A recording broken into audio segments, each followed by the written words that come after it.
Hello everybody, this is Mariana. I'm back here doing the vibes inside. It's been a while and I'm sorry. I needed some time. I was actually quite puzzled with this new moon in Pisces.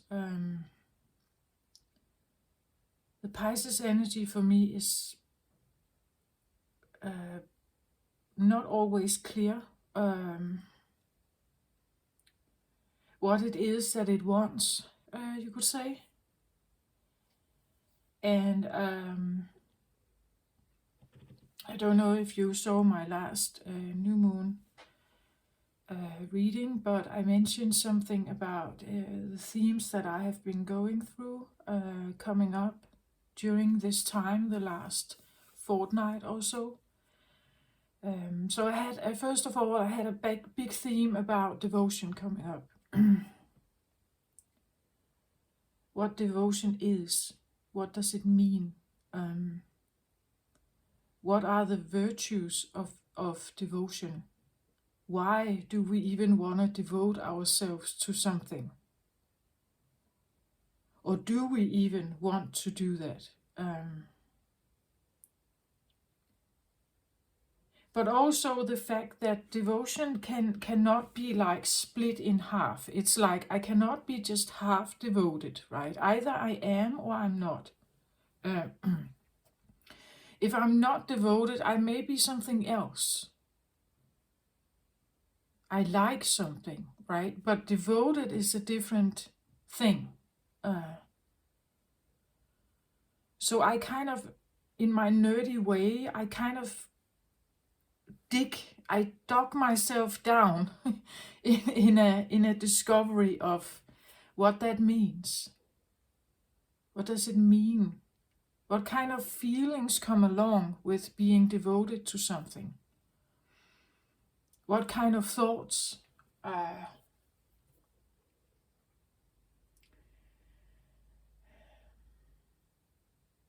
And being devoted to someone else is one thing, because we never know what this other person will do. We can't control them necessarily, right?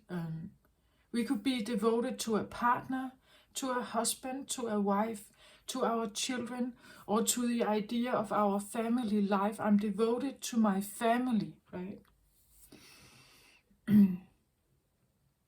But what does that actually mean? And are you devoted in a way where you're not controlling anything, right?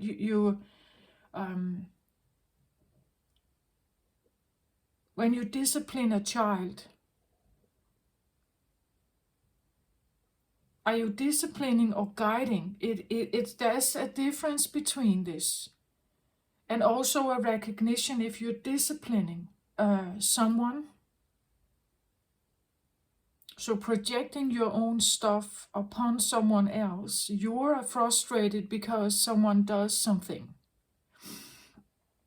That is a reactive state. I react to your behavior. So I discipline you if you are a child, for instance. Becoming very real about this, that the child may not actually have done something wrong. It's just because I don't like it, right? Maybe they were too loud for me. Maybe they were too messy for me. So if I'm devoted, I have to be. If I'm devoted to someone else, I actually have to look at myself very clearly. I have to know myself very clearly and how I can sometimes respond. Being devoted means that you love everything about them. There's nothing that you would change.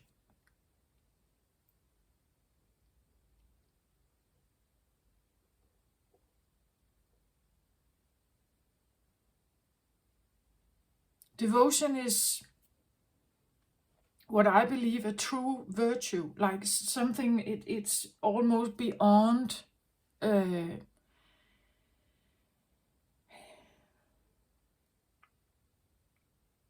because devotion means that you are trusting. You trust that whatever is here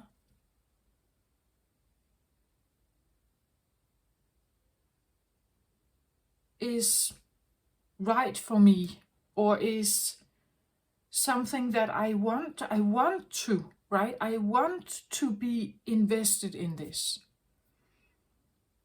I'm not forced to it. I'm not punished or disciplined if I'm not attending. There is no backfiring. If I devote myself, I give something into a situation because I truly, deeply want to.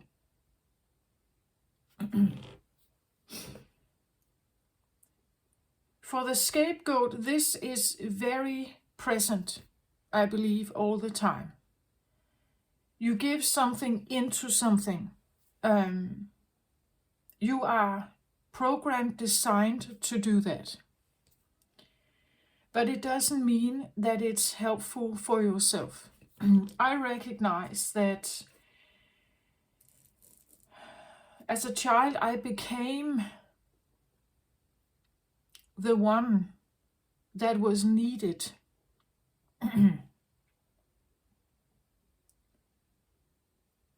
I became the person in the family, the youngest member, so also the one with less power, you could say. I became the one that was needed. The as I call it, the verbal and emotional dustbin, right? I became the one that was needed. So if others were struggling, angry, frustrated, and I felt the disharmony, I felt the unsettling, unsafe environment, I became the one who adjusted to that. How could I fix it somehow? If they didn't like me, if they disciplined me, I became the good child.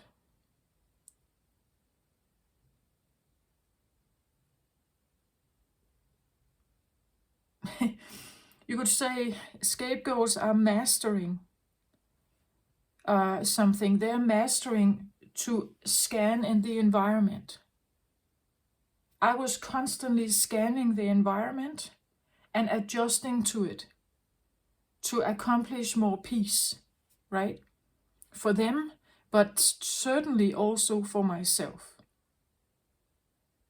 So from a little selfish, childish need, I became what was needed. If I was confronting them, I would end up in a war, right? And I would probably be defeated because I had less power. I was the youngest and a female child. So I am programmed to adjust to the needs of the environment and and do the settling. Do the settling. I became what was needed in the situation, but never what I needed. So I gave something to others to calm them down, but I never received an equal amount of adjustment towards my feelings. Therefore, I constantly had my view out here and not so much back on myself. Doing that, settling my own needs, doing what I wanted, proclaim my boundaries, and so on, that was dangerous to do that. So I became the good little child. I became what I could feel and hear and was needed, right? To be accepted and to be where I could achieve the most safety, you could say, in an unsafe, and I want to say not an environment where I couldn't have much to say here. My parents were not listening that much, actually. They were more absorbed in their own stuff. So to have some amount of safety, I became what they asked for, meaning that I adjusted myself. I became a shapeshifter, and I adjusted myself to avoid punishment, to avoid control, to avoid dominance, to avoid the loud screaming, to avoid curfew or something like that, right? To do that, I became something that was acceptable to a certain amount. But it was never what I needed. So this devotion part, it kind of confused me. Why? What is this about? I feel like I have constantly been devoted to something. But then it was shown that it's me, right? It's a devotion to me. Have I ever been devoted to me? Like truly to me? My feelings? What I want?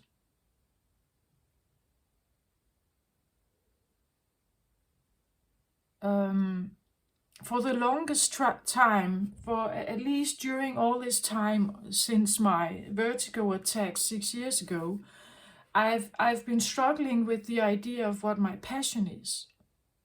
I still don't know what my passion is. And I'm still looking for it. I don't know what it is. I'm getting closer and closer to the fact that maybe my passion is just to get to know myself, actually. To know who I am, somehow. I read the vibes inside, I do this. I have a lot of self-reflection. The sensitivity has been enormous for me. So, and again, this Pisces energy is puzzling me. It's of course very spiritual. It's intuition. And there is something about the idea of the two Pisces, two fish in the zodiac sign. It's like you can go one way, but eventually you will end up going back or ending at the same point. So you can have a journey out, but eventually you will have a journey back. Or you can go with the flow. Eventually you will meet the stream that you have to go against. Or you can go against the stream. Eventually you will have flow, perhaps back to the starting point, right? We say that Pisces is the oldest zodiac sign, the most advanced water sign, the most transformative water sign, because it ends, a cycle ends with Pisces. It's the elderly. It's those that become more, you could say, the body becomes less functional. They become more passive. They sit more. They are not as active. So they sit more. They sit with themselves. Maybe they sit in pain because the body is aching and everything, right? Maybe they have certain diseases. Maybe they have like late experiences in life that shock them, like a stroke or something, right? It's like they ease. It's like the body is dismembering itself, or it's like you could even see it as life is slowly but surely drained out of the body, because it's supposed to go back, right? It's supposed to go back to wherever souls go when they are done here in this life. So the body becomes less and less functional, and the last karma could be around, right?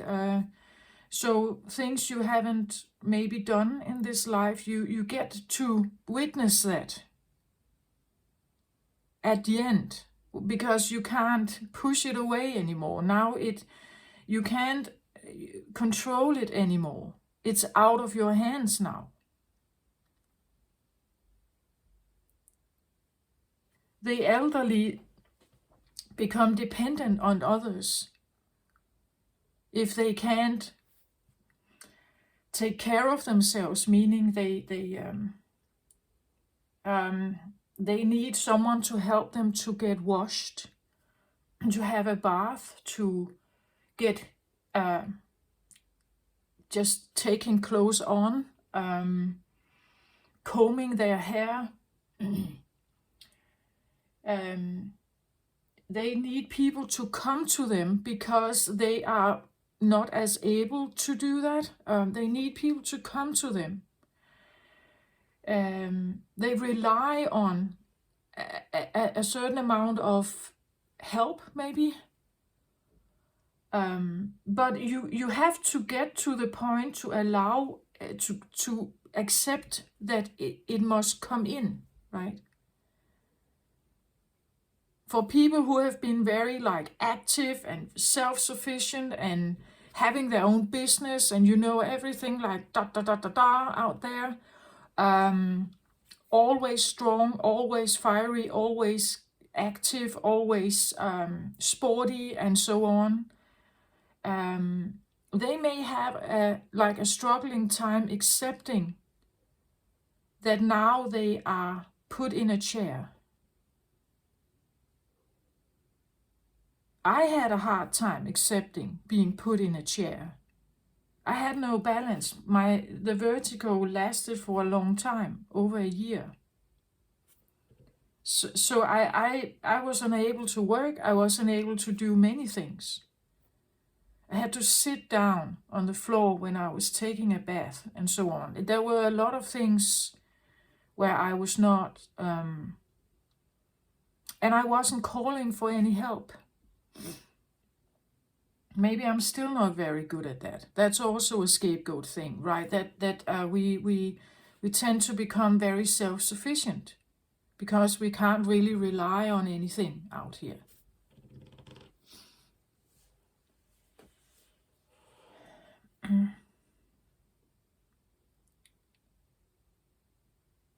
So I just had this, I had to kind of just feel myself through this Pisces thing. It's still here. There is still a week or so until we have the full moon in Virgo. So what happened for me, and this may just be my experience, right? But at least if you're a scapegoat, maybe you will relate to it somehow. What happened was this big theme about devotion. And in my nerdy way, that's what I do. I kind of dig into it to find out why is this here for me now. So I've been reading about devotion. I've been thinking about devotion. What does it mean? I've been analyzing, separating things that are not devotion, like taking that aside and figuring out like the true virtue of it, and why does one energy wants to devote itself to something?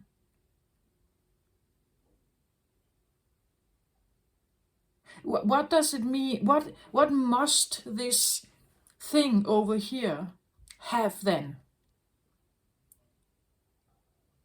What is here since I want to devote myself to it? It must be special, right? It must be something very special if I want to, because devotion is it's everything.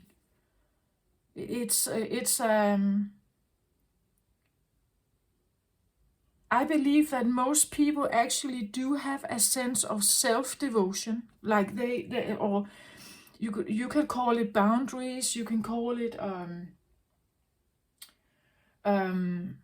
a self-preservation kind of boundary,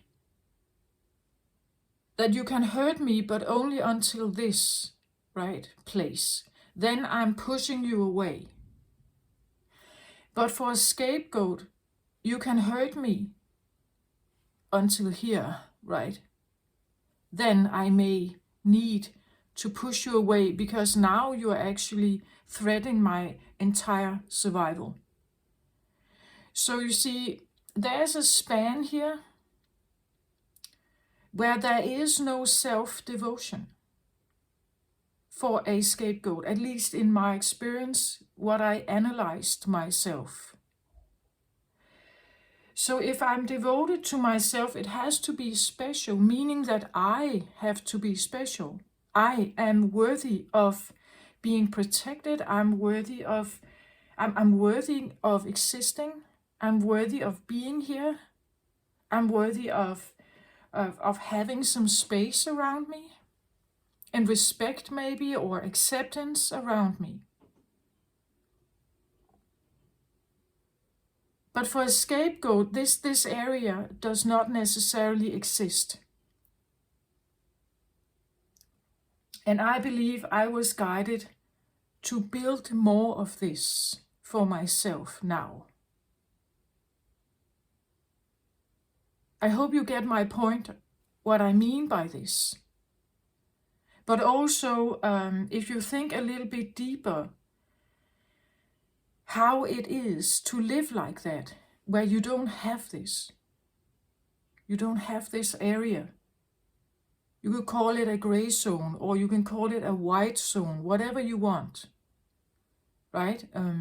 This is a zone that most people have, I think. It's like a self-preservation. It's boundaries. It's like I own a certain amount of space. I exist, and I know it's a self-love, you could say. It's I love myself enough. I'm special enough to have this around me, right? To have this around me, like an aura of respect or something. So people can come this far, but then I walk away, right? Then I get myself out. I don't allow them to get further. This boundary, whatever we talk about here, this is not there for a scapegoat. At least in my own experience. Please comment if you feel like it. It's not there. People can come very, very close, or could come very, very close to what I call the core, like the core existence of me. And only then I would jump, right? Because my devotion, I was designed to be devoted, right? My devotion allowed for breakdown of boundaries. Becoming what they needed, always, meaning that they could come closer and closer and closer and closer and closer and closer. So, devotion combined with something that is ruled by transformation, the ending of something, Pisces energy, the breakdown of something, And eventually, Pisces is also associated with ending cycles. After Pisces, we have Aries, right? A fiery, new, passionate, the youngster, the youngest zodiac sign, the toddler, the little one, the one that starts life, right? So we can say that in tarot cards, the World card is the last card of the zodiac sign, meaning that it's ending something. You have come to the end of something, the world's end. And you're entering into a new realm where we could see the Fool card, Zero card, as the transformative limbo space, right? Where you are getting ready to do something new. You are the new one now. Or you have grown or developed or achieved something. Maybe you are making, or you have been making, some changes during this time. Pisces' shadow element is escapism. So for me, it has been a time of devotion towards myself.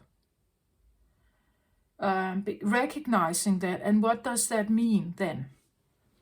Well, yeah, this space, and what is in here, what does this mean? Because I don't know what it is. It has been peeled away from me, right? I don't know what this is. I've never lived with this. I don't know what it is. Gradually, I guess I'm building it, but from a child's perspective, I don't know what this is. I wasn't given this space, right? So I'm supposed to build it somehow. I'm trying to build it. But I don't know what it is, so it feels unknown. And in this space, I'm quite sure the passion is. Like, I'm quite sure there is something to be gained in this space that I don't know what it is.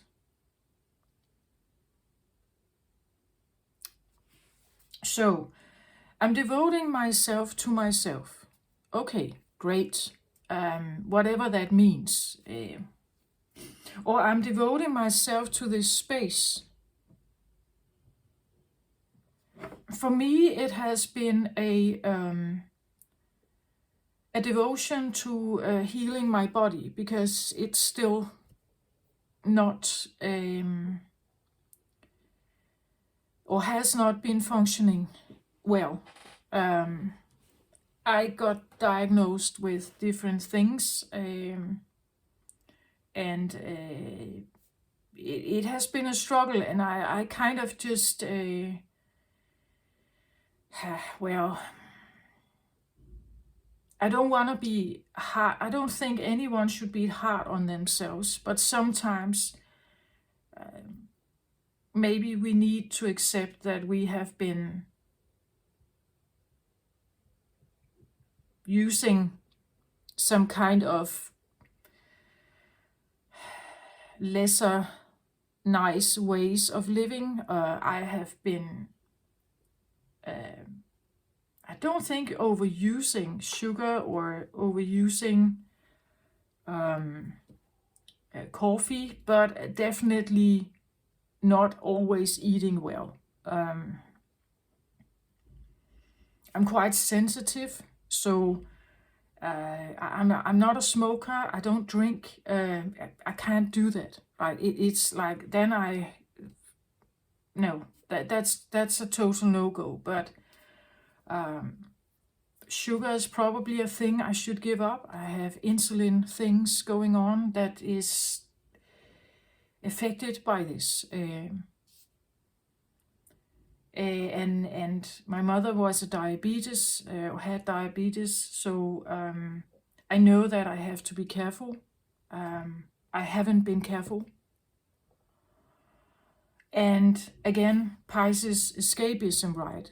sometimes I may just have taken the easy route in that way. I may have been eating something with a lot of carbohydrate, but that was maybe not what I needed, actually. So, for me, feeling myself through this strange kind of limbo, as I've done many times, I had to rely on what I was getting, what kind of intuitive messages I was getting, and therefore I have been offline. Because I needed, again, the devotion to it, no disturbances, and I had to listen. I had to feel. Again, Pisces is a very intuitive, sensitive sign. So I have started a new diet.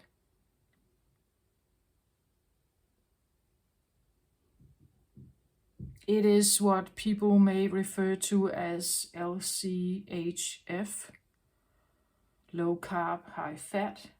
I'm trying to reverse my insulin. Probably I was getting closer and closer to an insulin resistance, so I'm trying to reverse it. Again, I've been reading a lot about stuff. I don't want to see myself as ill, but I'm recognizing that probably I have not been living sufficiently. No, at least not according to my body. I wasn't. So this is a devotion to my body. I'm like, again, this idea of coming back to me. I grew up with a certain diet, right? My mother was, she got diabetes when I was around 10, meaning that she changed some of the diet at that time. Her own diet, but also how she made the food. She changed that. And I've been listening to her talking about it, right? Sugar and fat is bad and blah, blah, blah, and so on. And now I'm actually on a diet where I have high fat, or at least more fat. I'm trying it out, right? But not just trying. I know that I have to change something. At least if I want to build this. If I want to build this around myself, with myself, and also towards others, right? They have to get to understand that this is something that I'm doing this for me now, and they have to respect that. And if they can't respect it, or they constantly criticize it, or comment it, or whatever, it's on them, right? To build this for myself, I have to devote myself to it. And it's interesting how this Pisces new moon is leading up to a full moon in Virgo. Virgo is probably the most health-oriented sign, right? They know everything about certain foods, perhaps, or they know everything about calorie counting, or whatever you want to do. They know everything about that. Of course, they can have a shadow side as well, running from it, perhaps, but it's like, these are the health professionals. It could be diet-wise. We could have herb experts here. We could have vitamin experts, right? Things going on with and I'm a Virgo moon. So, well, I've always been reading about stuff like that. I know about blood sugars and all kind of stuff. I've been studying some of this now because I felt it was my need. Maybe you have a similar thing going on. Maybe not with insulin, but with something else.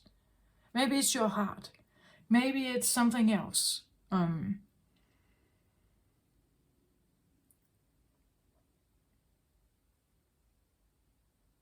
maybe I need to become what is needed now for me. Not I became what was needed for others. Maybe I now need to become what is needed for me.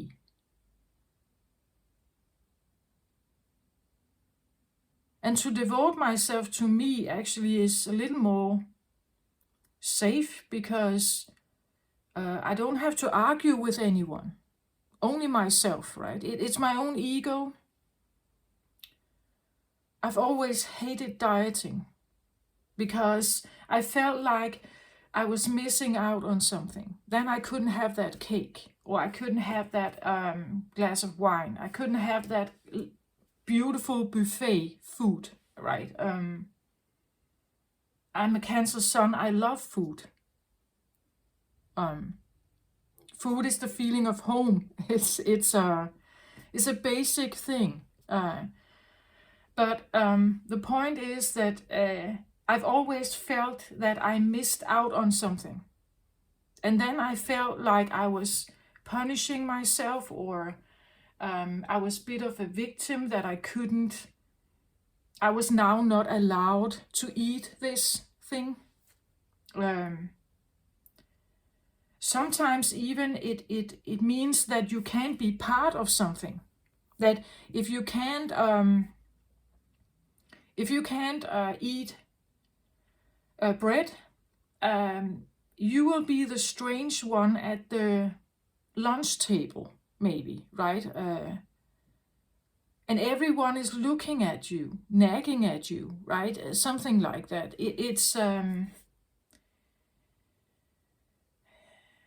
So therefore, again, building this space, whatever it is here, means that again, I'm taking a step, right? I'm building a layer by layer by layer by layer, to have the resistance. I'm just 1 week, 1.5 weeks into this diet, so I don't know, right? But I really want to try it. I really want to see if I can reverse a tendency of high blood pressure I also had. I want to reverse it. And that's the interesting thing with doctors, right? It is that you just come with the symptoms and they treat the symptoms, not the root. I've told them that I feel like I have high insulin levels. I've said that for the last 3 years. They ignore it. So I have to do something myself then, right? But again, you see the symbolism, right? I say something, they ignore it. The same thing as in my childhood, right? I may say something, they ignore it. And now I'm trying to fix it myself. So, well, maybe I'm still in the wheel somehow, but you see the symbolism probably in it. I'm trying again with my doctor now. But if I actually reversed the insulin levels, they cannot measure it. But then I have fixed my problem. And I'm probably living healthier, cutting off the sugar.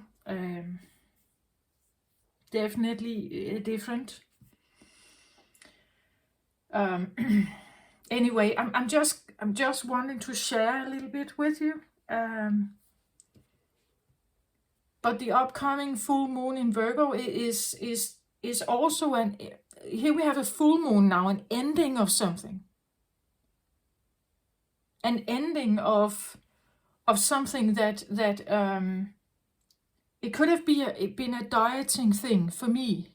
For me, it could be a dieting thing that I've been raised to live a certain way. There was no way I could change it. I didn't know what else to eat. It became a routine, a habit. This is what we got. I don't think it was very unhealthy. Again, my mother had diabetes, so it was not very unhealthy at all. But maybe not, still not the right. It was carb based. potatoes, bread, rice, for dinner, and then some kind of meat and sauce and some vegetables, right? Now I'm losing that. I'm taking away the carb, or at least a minimum of carb. I only have a minimum of carb. But another interesting thing that came up, and I had to stop myself. It's so interesting. So I started out with figuring out how to lower this insulin thing. Virgo here, right? Virgo on its... my Virgo was working, right? How could I fix that's the Virgo, right? How can I fix this? So I read about it, insulin resistance, and how carbohydrate is actually boosting insulin in the body. And anyway, the point is that when I get nerdy, I get really nerdy about something.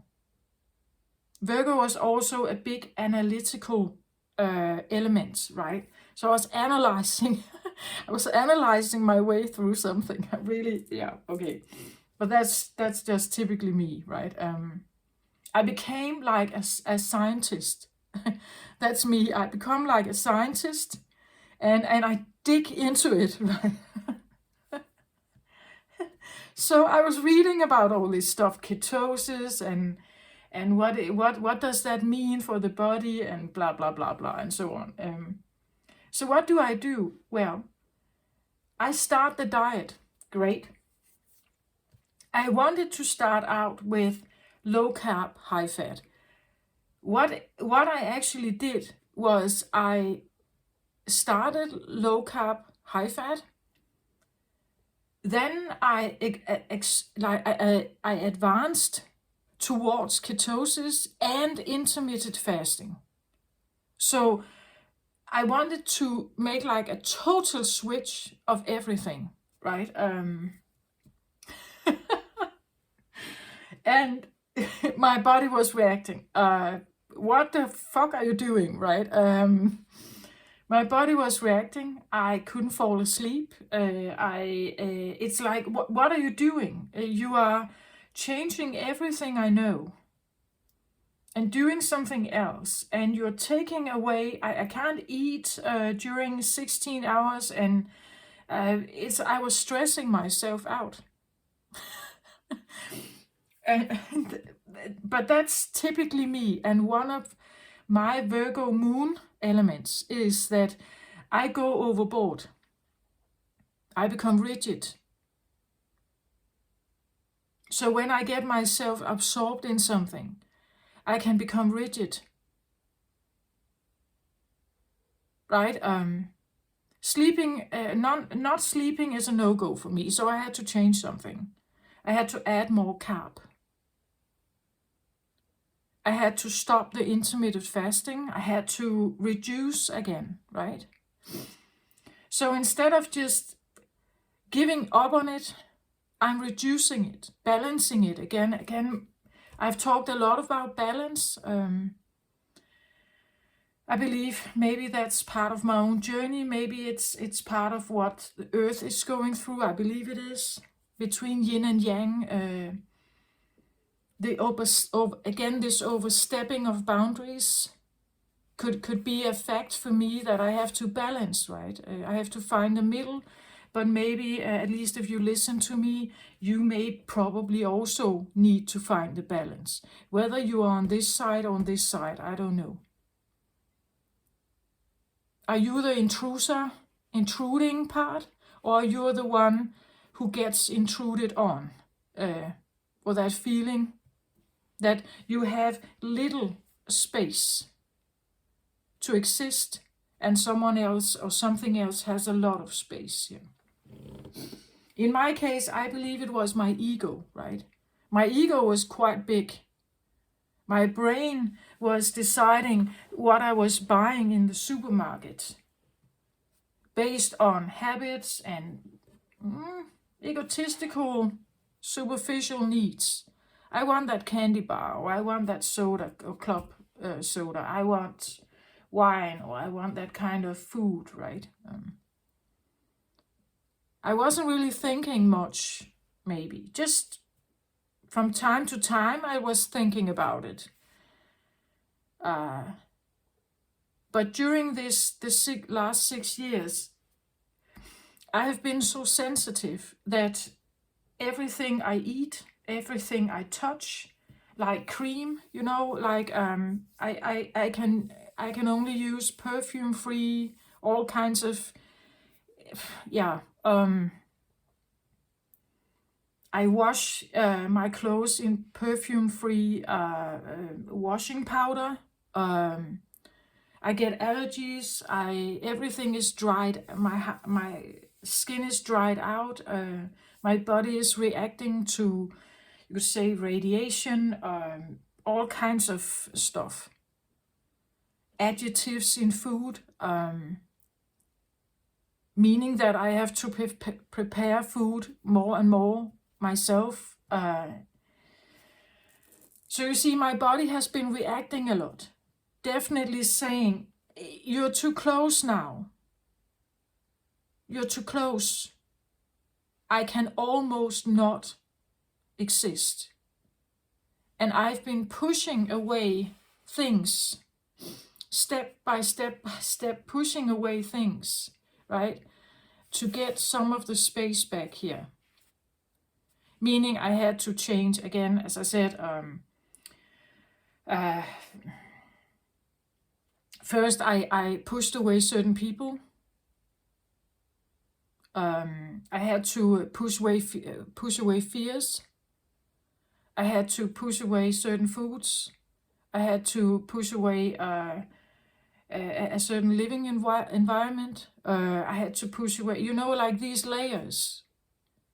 I don't think I have found the right, space yet for me, but I'm pushing away things to get this space back so that I have a bit more balance between the two elements of me, the yin and yang, whatever. Or you could even say I'm uniting them, right? I'm figuring out how my brain voice actually listens to the body. Because if the body is not existing, the brain has nothing to say, then it dies. Whether you are soul, whether you are ego-based or whatever, soul-based, ego-based, if the body dies or becomes ill, you will have less ways of manifesting the things you want. I came in this situation because something was, I was overwhelmed by something. I couldn't stop it. My ego was not working to or in accordance with my body's needs and desires. I was programmed to become, or at least that's what happened. I became what they needed, but I never really received, or only sufficiently or superficially received what I needed. Sometimes I even became the person that I needed myself. So for an unhappy friend, I became the nurturer. I became the one that listened. I became the one who would support. But it was actually what I needed. I needed a friend to do that to me. Be the one who listened. Be the one who cared. Be the one who would help me, maybe. But you see, if I design myself like that, that will be my frequency. That is now my auric field, meaning that. And I have come to the thinking that maybe I've been kind of undercover, right? I was groomed to become this one. So I have been it's like I've been an undercover cop for too long. I don't even know how to come back. That's what it feels like. I have been in this role for so long. So actually leaving that role is, I don't really know what actually was beneath or under it, right? Because I could never share my needs. I could never say them and expect something to come and help me. I'm still working on that one. The expectancy that if I reach out, something is actually coming.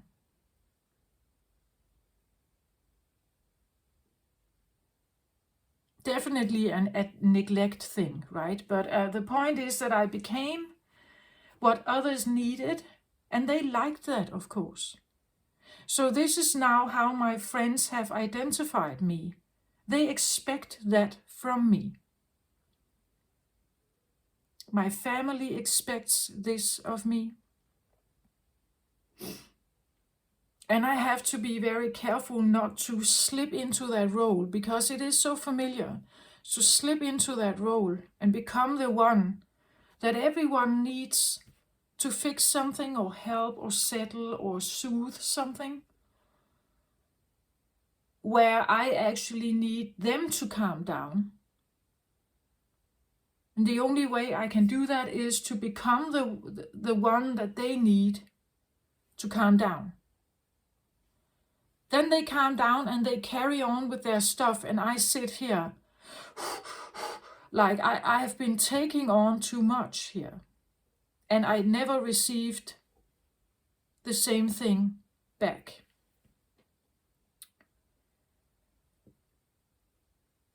So that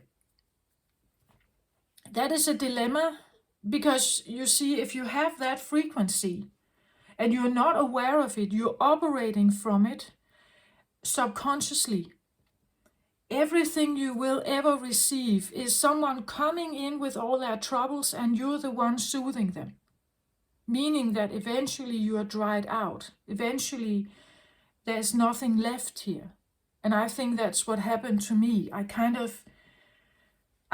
kept giving something, and then the battery was too low. It came too close, right?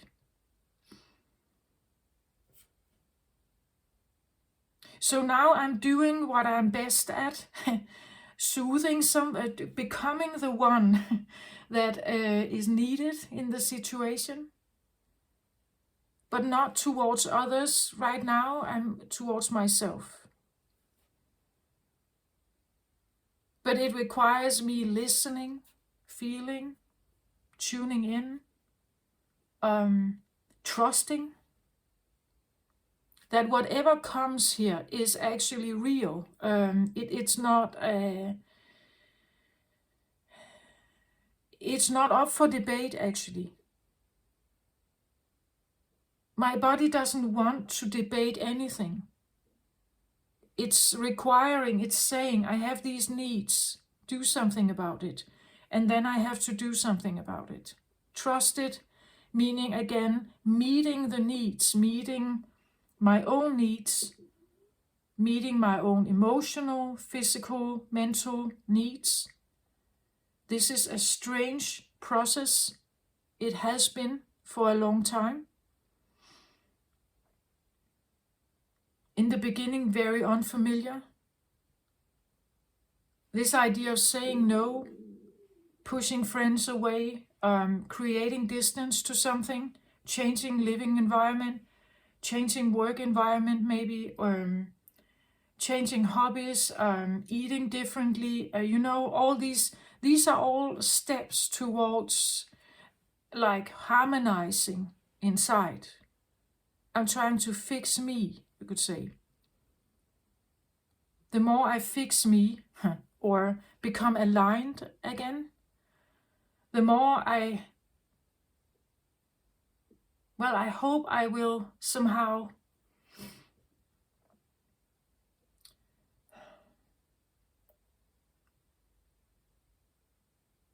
it's the trust in my own voice, right? Trusting my own voice. And because my brain has been programmed to think a certain way, I had to reprogram it into actually supporting me and creating this space, right? But think about it. If you are a scapegoat out here, did you do that? Did you become the one that was needed? Scapegoats typically have very fine-tuned sensitive systems. They're very good at picking up what's going on. They read between the lines. They are telepathically maybe advanced, clairvoyantly, all these, because they are usually left alone a lot. And what happens, even in the spiritual realm, what happens if you're left alone? You fine-tune your clairvoyance, you fine-tune your clairaudience, you fine-tune your senses. You get adapt to small changes in the environment. You can feel it, or you can smell it, you can touch it. Maybe you're like a bloodhound, right? You can somehow sense it. And instantly, your system reacts with figuring out, how can I balance this? How can I balance this so that I become more safe? It's all about safety for the scapegoat. Quite egotistical, actually. But I believe all humans are egotistical. Deep, deep down, everything we do serves a purpose only for ourselves. Like the little baby, concerned about yourself.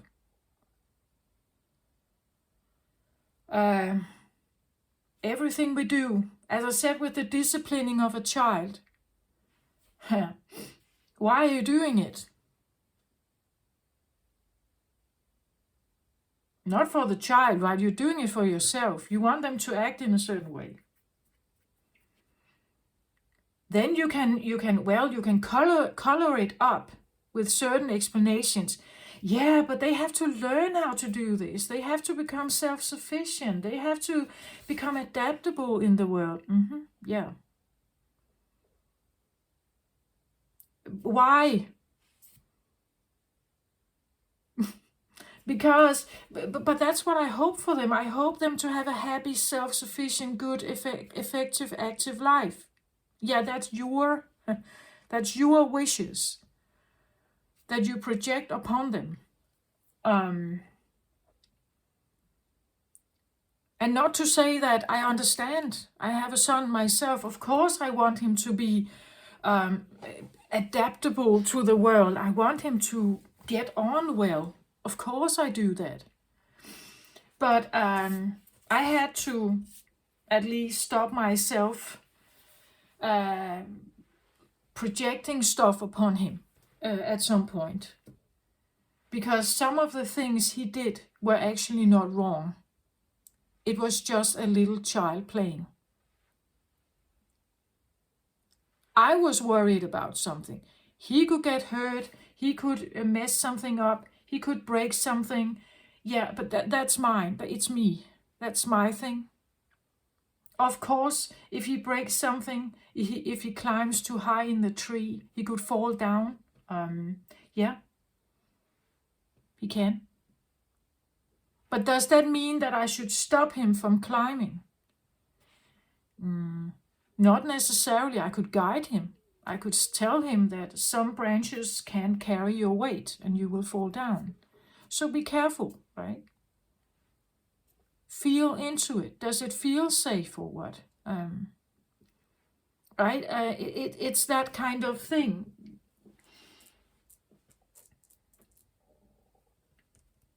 We are telling ourselves so many, We have explanations in our brain to satisfy our actions. But are we actually real about it?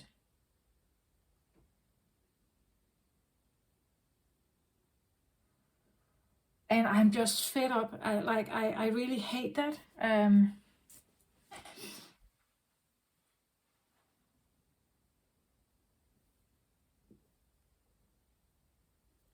Hate is maybe a strong word, but now that I see the world as I do, it's like the masks that people wear, the mask that I have been wearing, the mask I'm still confronting.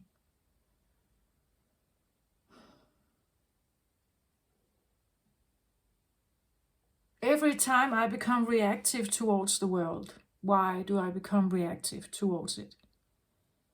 Because it doesn't fit with me. It doesn't align with me. It doesn't want to budge. And it angers me somehow, right? Or I become frustrated by it. Because actually deep down, I want it to align with me. Because that's what I never received, right? I never received that. I had to align with it, not it aligning with me. Doesn't mean that because I now am aware of this, I know that everything out there can't be like that. It can't align with me all the time. Of course it cannot. But now I better understand why I become frustrated, or why I become irritable, or why I become angry maybe. And again, I'm building the life, right? I'm building something here that I think normal people have. They have this.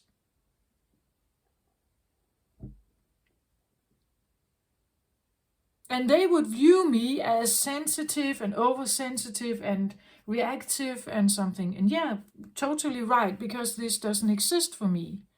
You have now come so close to me that I'm reacting out of survival mode.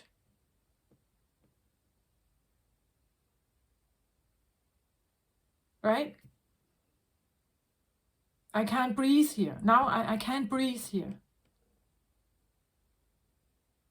I have to jump, right?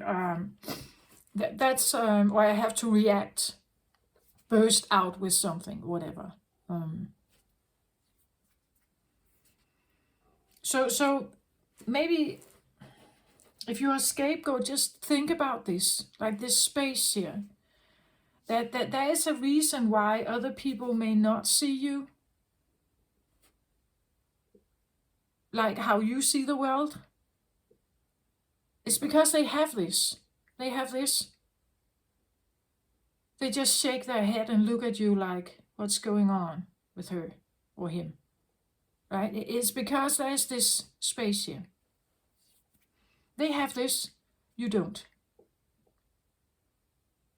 Unless you start like pushing some of this away. Some of the hardest stuff for me has been pushing my family members away, or getting more distance to them. They have never really been that close, but I see how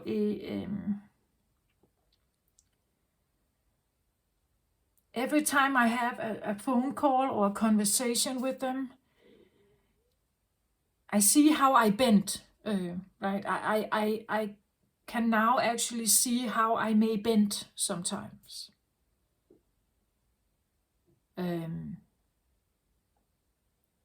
Not liking it, right?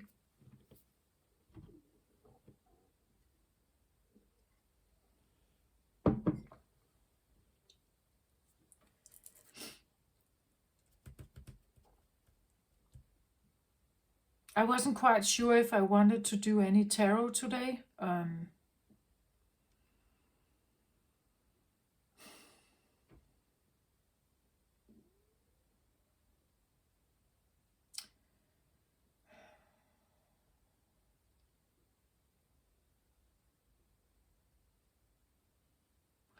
I'm coming back and doing a new round of zodiacs, but I really needed this time to figure out what is this, because I felt very empty. It's like there was, or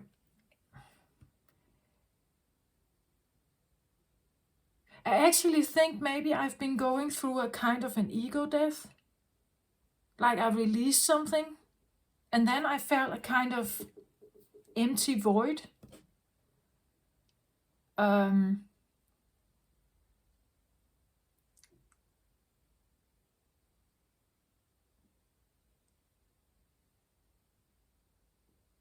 Again, my brain wants to control everything. It wants to take over and steer me in a certain direction. And some of that can be good. And some of it can be really bad. Some of the decisions I make, what are they based on? Are they based on like the past? Or are they based on the current moment and what I actually need at this time?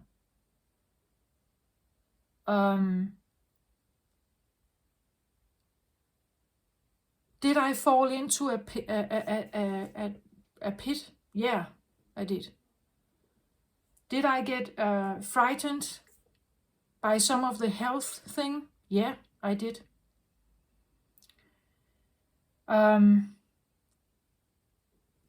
Did I do the right thing? I don't know yet. But I did something new. I did something else. And I have to see, right? Every time you take a step towards something that is new or different, you are on uncertain ground, right? My body reacted very intensely. I was on uncertain ground somehow. I didn't know, and again, the sensitivity in my body is very. It's there. So every time I make a change, it's a balancing act. I can overdo something. I caught myself in that, and then I was balancing something. Still figuring out if I have found the right one. But actually, the idea of the sugar craving or something, it's not really there. And that affirms to me that maybe I have actually deep down wanted this for a long time. I wanted to clean myself of sugar, right? I wanted to clean myself of the dopamine coffee, right? The coffee is actually, I don't know if you know that, but if you take concentrated levels of coffee and you have a certain amount of it, it's toxic.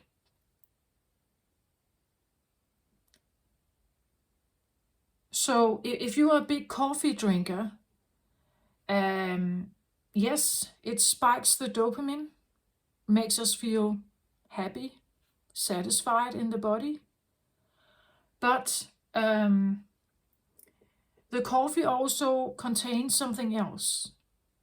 Again, now my Virgo is talking, right? The coffee also contains other elements.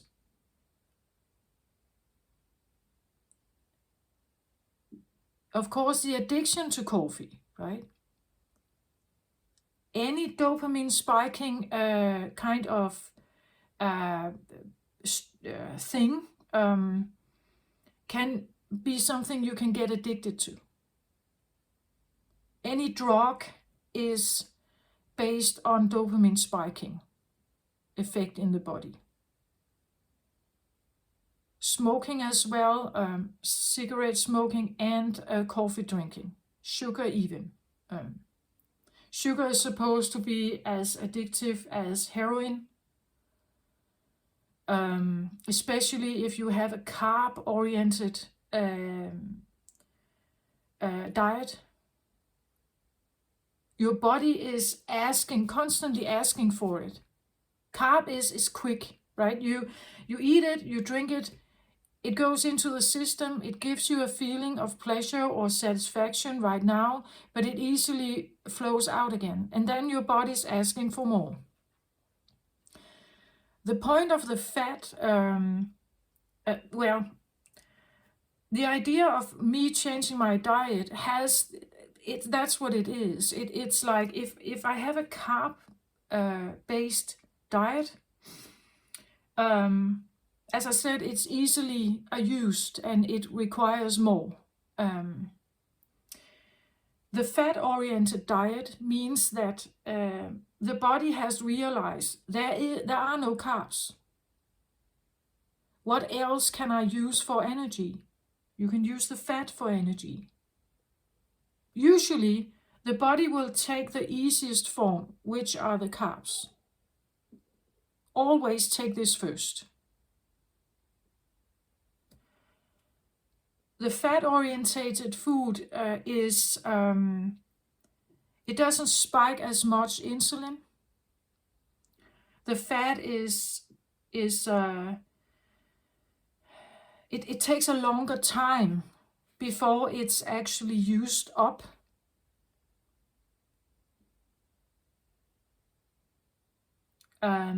Meaning that it takes a longer time before the body is now asking for more fuel. And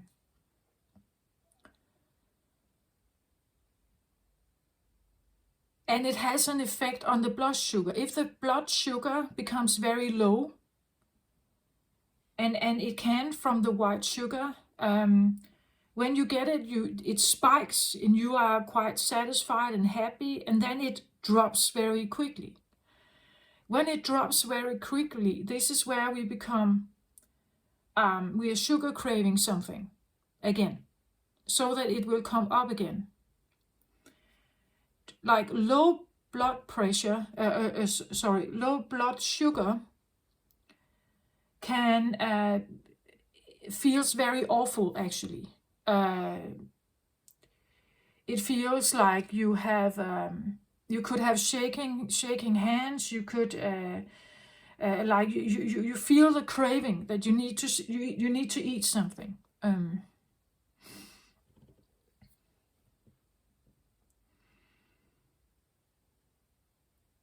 When there's more insulin than there's sugar, there is no balance.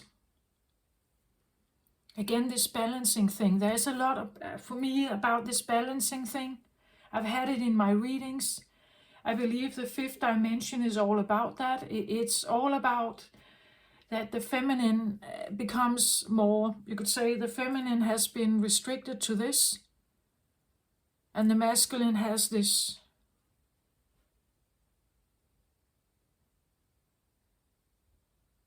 Right? And here we have to understand all feminine elements, all masculine elements. So the builder, the one that is in charge, right? We have more masculine leaders than we have feminine. Like there's this imbalance thing going on.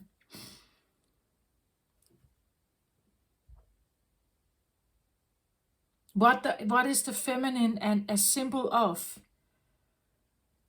Well, it's the feminine is emotional, it's sensitive, it's sometimes messy. It's creative.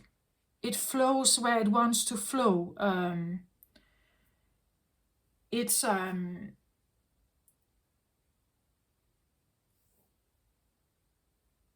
It does something that is sometimes out of order.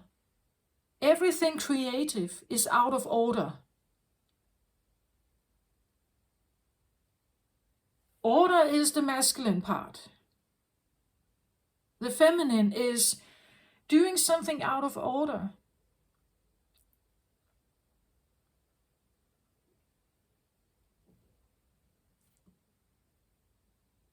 it's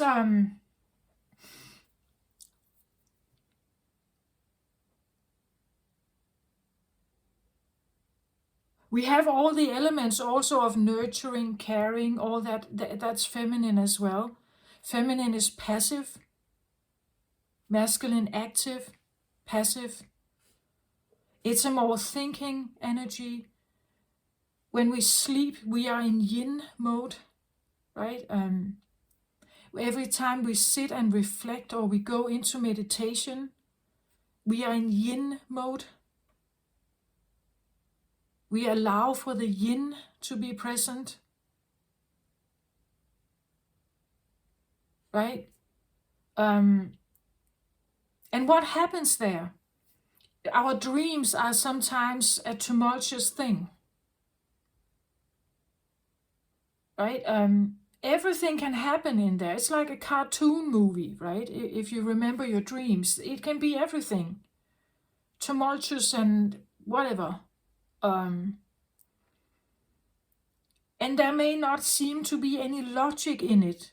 Yeah, it's because you are in yin element. Logic is masculine.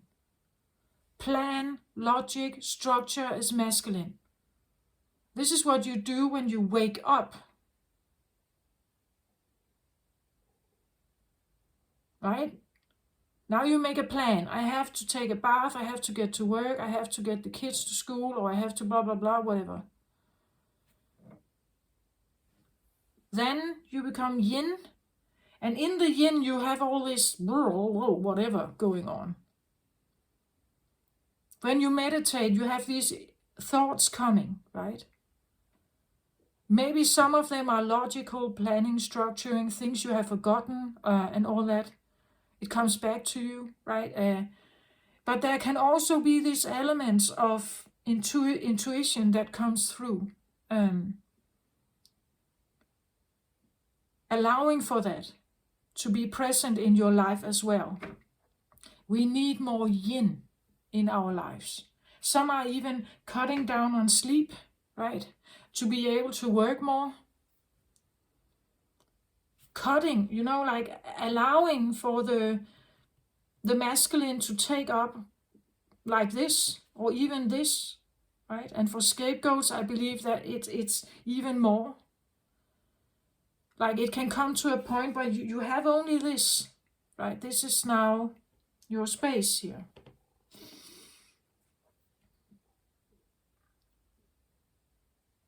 That you have had your attention on this for so long, and there's no real you here.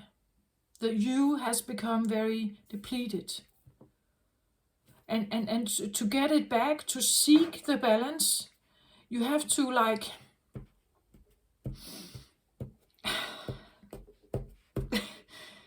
like that. There are steps to it.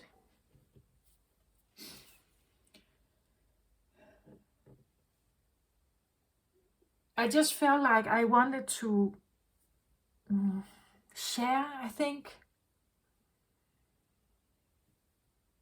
But also this idea, because I have felt like I wanted to turn the camera on several times, but it's like I couldn't see the point. It's like I couldn't see it.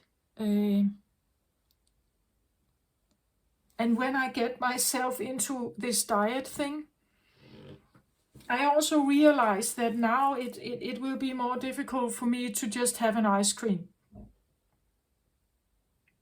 To have a nice sandwich, or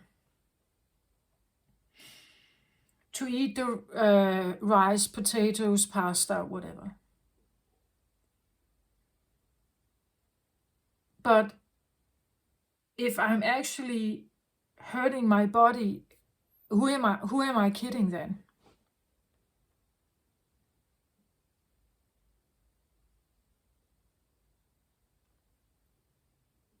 Is it worth it to sacrifice the pasta, the rice, the potatoes, the bread, some fruits and so on? Is it worth it if I'm actually more healthy? Yeah, maybe it is worth it. I don't want to be too rigid, but my primary diary, I want to continue for now. And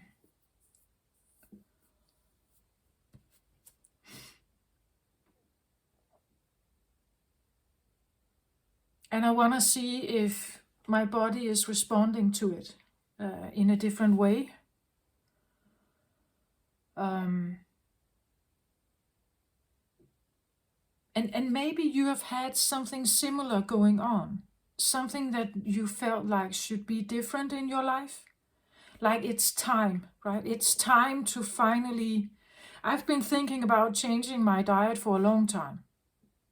I just didn't do it, right? I just didn't do it. I didn't take that responsibility. It's like there was this voice in me who kept saying,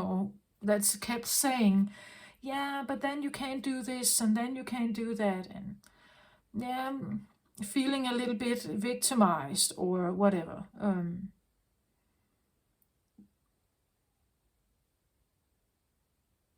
It's like I've been battling between wanting to be responsible and a voice inside me that felt if you do that, then I become sad, right?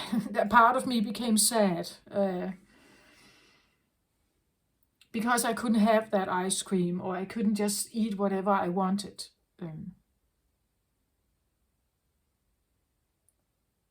It is a restriction. It is a dietary restriction. But I want to say I don't want to be rigid about it. I will have a coffee from time to time. I will eat an ice cream from time to time, maybe, right? But it will not be that often. It will not be that ordinary. It will be more seldom. Because this other part of me, it's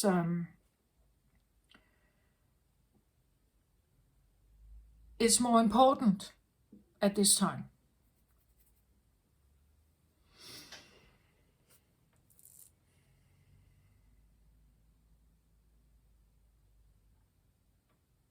I'm also at the age where menopause is a thing, and the hormones are changing something. You can read about that also if you are having problems with your digestive system and everything. I had that. I have that. Had it. I hope I can say had it. I got the gluten or the hormone menopause belly. So irritating. But I got it, and again, I'm trying to reverse it. During menopause, you have more insulin in the body. Also, again, insulin is asking for more sugar if you are on a carb-based diet.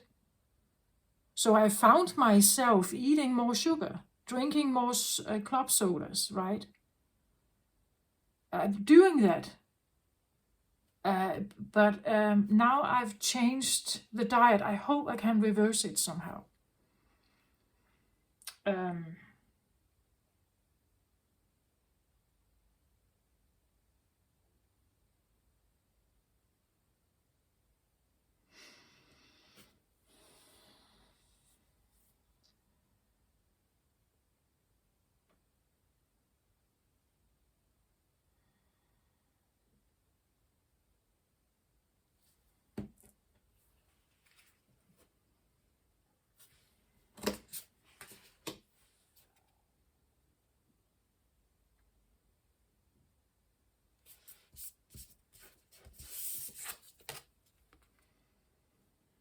Now I took some cards anyway. The journey. Yeah. The journey. 7 of Roses. Definitely, again, roses is the cups element of tarot.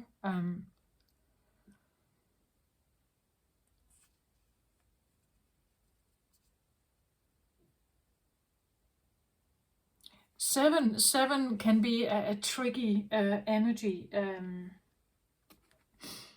The journey will take you through temptation, I want to say. Temptation. Seven of Roses typically is about temptation. You can become allured by something. Or at least get to know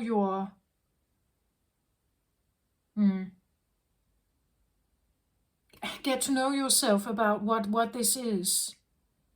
Again, temptation can be, as I said, I can become rigid, right? When I dive into something, I want to understand it. I can become rigid. My brain takes over again, and it becomes now the dominating fact in what decisions I'm making. So what am I going to buy? How am I going to eat, and so on? Again, overlooking the body, not hearing it, right? This is where, again, then I have the Queen of Keys here. That you're the one holding the keys. This is a purple card. Intuition, crown chakra. Your crown chakra is beautiful to use your intuition on what to do about something that could tempt you here.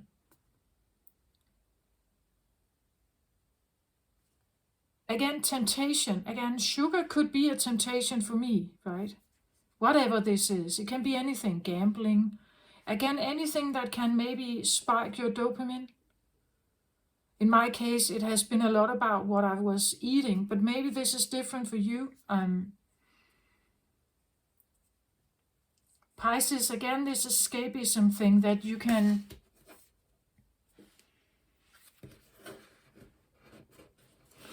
run away from something, but it's almost like you can run away from something, or you can be tempted by something, but at the same time I get the feeling, but you know better, right? It's like you know better,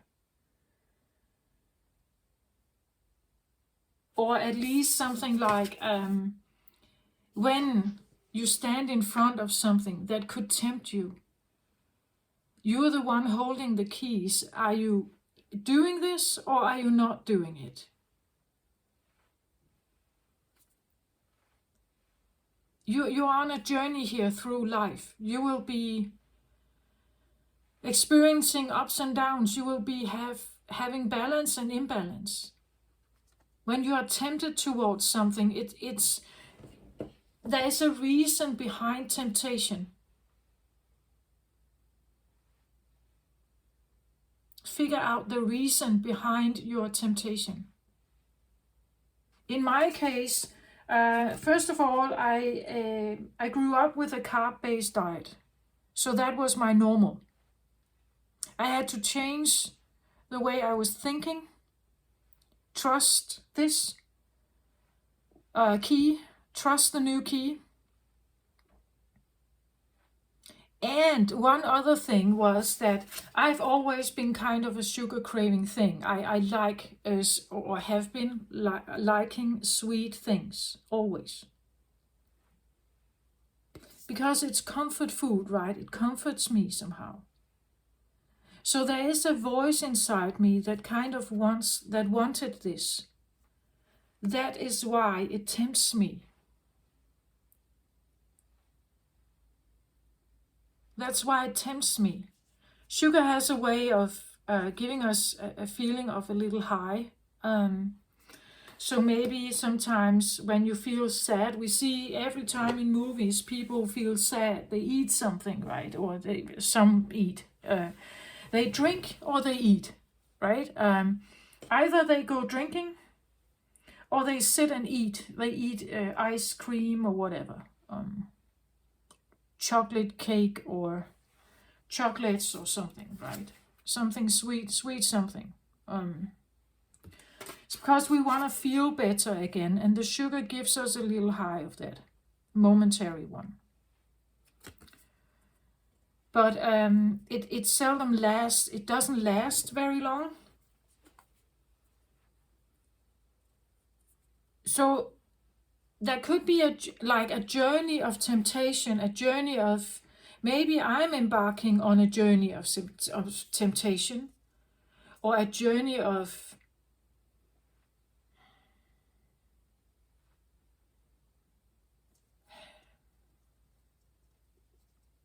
it's like, we see it here, it's like a time where we're boarding a ship and sailing out on the Atlantic Ocean, right? A big one.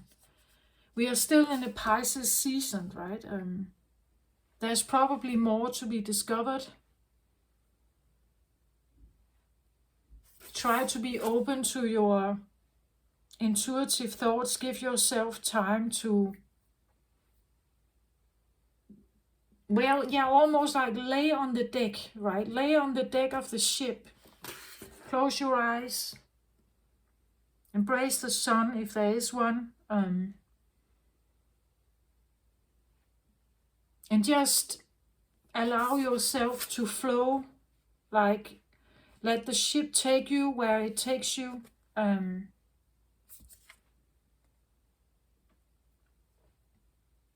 Maybe you have a temptation to steer it somewhere, control it.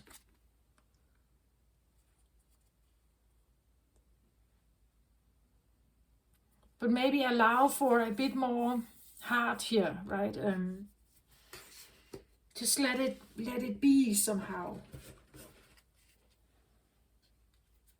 Queen of Keys here. She stands on top of the castle, looking over the environment here. She sits on certain keys. She's the one in control somehow, right? It could be something like, be mindful about your temptations at this time. How you want to flee the world, perhaps. Escape the world. What do you usually do? Do you eat? Do you drink? Do you gamble? Do you whatever? All kinds of addictions here. Be mindful of addictions at this time. Because you're the one, your brain controls everything.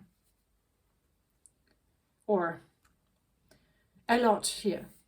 So whatever keys you choose to unlock here, whatever doors you unlock, you are the one in control. But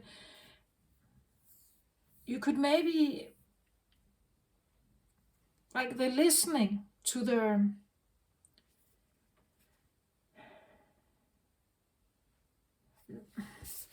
this is a busy place, right? There are a lot of people here. A lot of talk, a lot of coordination, a lot of planning, a lot of structuring until you can get on the boat. Maybe a lot of people are involved. Maybe you are literally planning a journey here, like a trip somewhere, a holiday maybe. Maybe this is an advice to take a holiday somewhere, but just get to know that the holiday takes a certain amount of planning. And here you can maybe become rigid, as I did with my diet, right? Maybe you overdo something here. The planning can become stressful, but all you want is time alone, maybe. Right? Do you get my point? There are a lot of people here, a lot of things going on, packing. Maybe you want to go on some kind of trip. Maybe you want a journey, or you want to move somewhere else. Again, but there's a lot of planning, organizing and things before you can get on the ship. And when you are out on the ocean, you are actually alone, right? Like we could see it like she was standing here on the ship and looking over the, well, it is shown as earth and forest and whatever crops here or grass. But maybe this was the ocean, right? And she was standing on the ship railing and just on the ship and looking over the ocean, right? Maybe that's what you need at this time. A time where you're not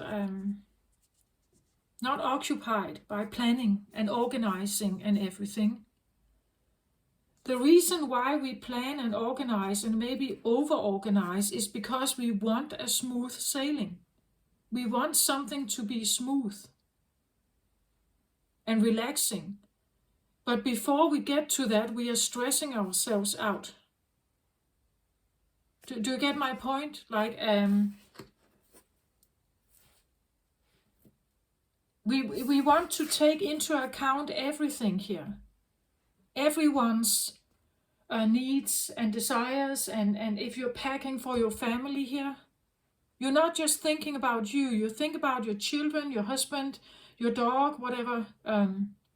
You're packing everything here because you want it to be a smooth sailing. When we are on board the ship, or when we are on board the plane, or when we get to the destination, the holiday destination, I want it to be smooth. I want my time to read the book, or I want everything to be easy and happy and everything.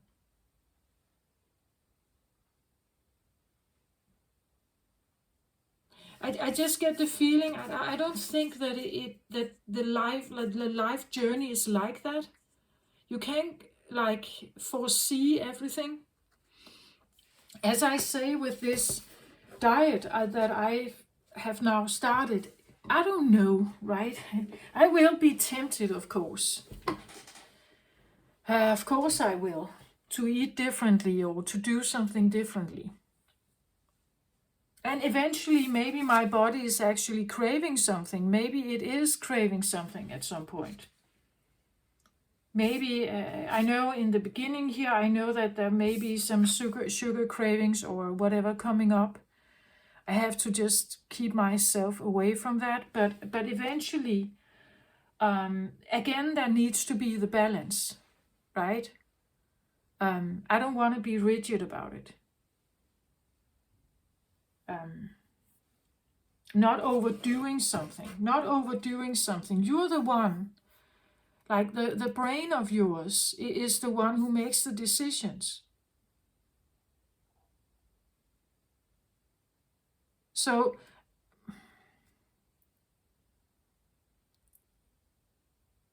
you can make decisions that can stress out the body, perhaps, or they can stress out something else.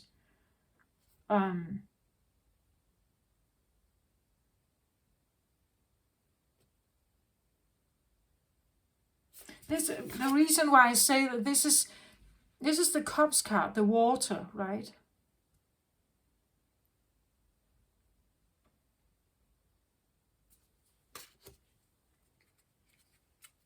Your emotions, that could be it as well. If you are an emotional eater, for instance, or if you are an emotional gambler, or if you are an emotional sports fanatic, you are an emotional something. That's why you can get tempted into something. So become aware of your emotions, the underlying emotions for certain behaviors. What keys do you choose if you are emotionally challenged?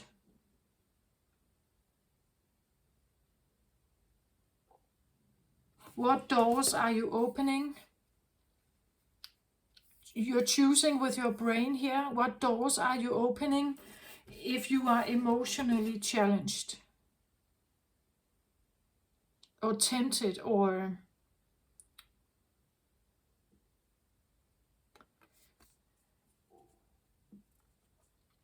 overwhelmed maybe. 7 can also be like you stand in front of something that is so big, and it's like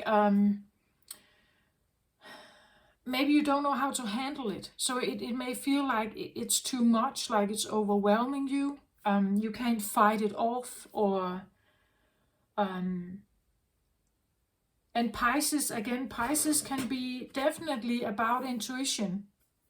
Downloads certain like intuitive senses, maybe, like again, intuition, sensitivity, maybe sensitivity. Pisces is very sensitive, a sensitive ocean. Sensitivities could even be the reason why you make certain choices, right? Why you hold back, or why you walk away if it's too noisy, too big, too loud, too bright, to something. If it smells too much, if it's too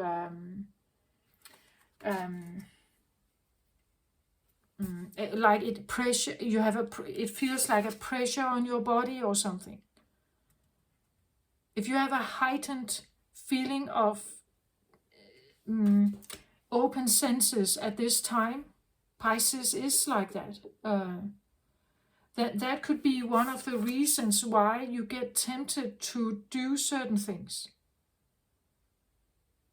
Why you get tempted to run from something, or tempted, maybe not the right word, but overwhelmed. You feel maybe not able to like push it away. That's what oversensitivity is. It comes in and you kind of can't push it away, right? There could be a time now where you may feel like your intuition, or you have a stronger sense of intuitive downloads, like it's just bang, bang, bang, bang, bang, coming, right? That it's like a feeling of, maybe this is even for more than just a few of you, maybe this is what we are all experiencing at this time. That our senses, our clairs are opening a bit more here, and we become more sensitive to the journey, to life. Maybe seeking the peace on the ocean, right? Where we are just out there. That when you sail here on the boat and you just lay on the deck, there's nothing else but you and the ocean.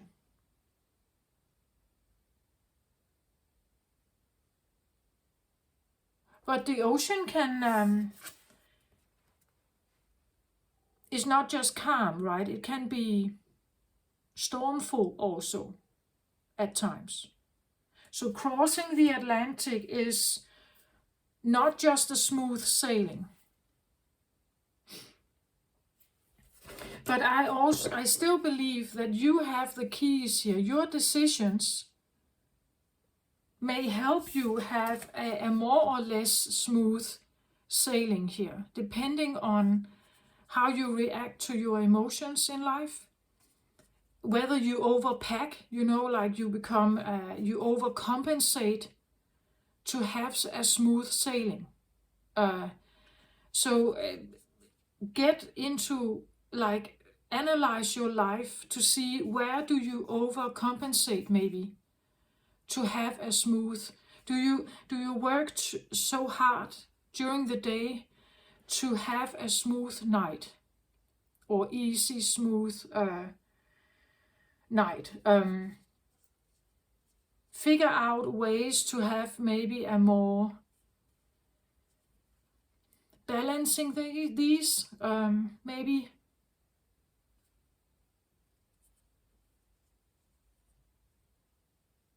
Again, if I'm talking about yin and yang, I may have that whatever is vice versa here, but one is on a process here of one part of you maybe wants something, and another part of you wants something else. Or you feel like you are mostly this person, and you're dealing with someone who is like this, who wants to run away. They want peace and smooth. They are working a lot, but they actually want to leave maybe, or they are always overcompensating for something, and then exhausting themselves. And therefore you need the peace, right? Just take it how it resonates for you. It's just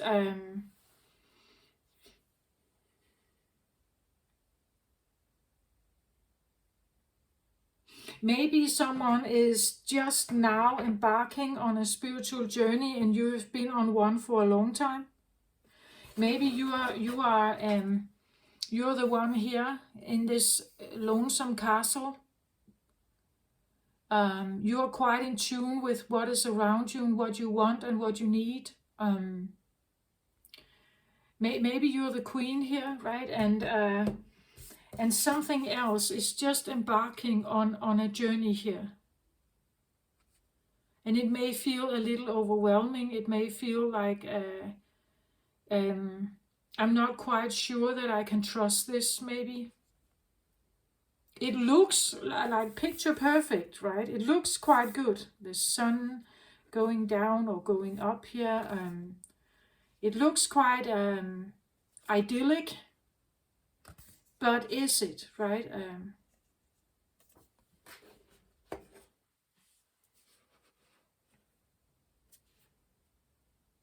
Again, I believe that it depends on her, this one. It depends on her because she is the one who makes the decisions.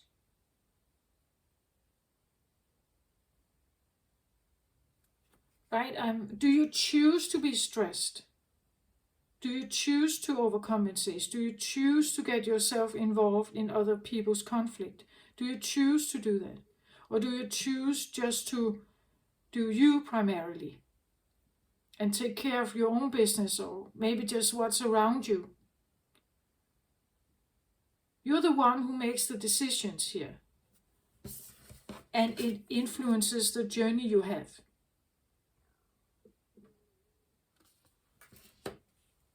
Again, you can plan and structure and everything, but actually when you get there, maybe the timelines you can't keep the timelines anyway. Like you plan a trip to Paris. Beautiful city, has a lot to offer. Culture, art, everything. And you are there for a week, and every day you have a plan to visit some kind of monument or castle or place, right? But actually you stress yourself out by doing that, right? Maybe you should just take it more slow and just see what comes. And also relax on the deck, right? Just sit there on a little cafe, right? Having the cappuccino, listening to the street musicians, or just watching the street painters, right?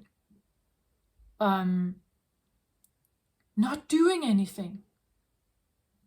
Just sitting there and like absorbing this beautiful busy. Well, it's busy. It can be a busy cafe life, or the surroundings may be busy, but you may not be, right? You may be the one who sits there and just observes everything, stays in the now and just observes everything. You see that everyone else is busy bees here. But you're the one on the deck just laying there, just observing, feeling the wind, listening to the French language, right? Just taking in these impulses, these experiences. You choose, right? You choose if you want to run with your neatly structured plan for Paris, or whether you are slowing down and just stay in the moment and just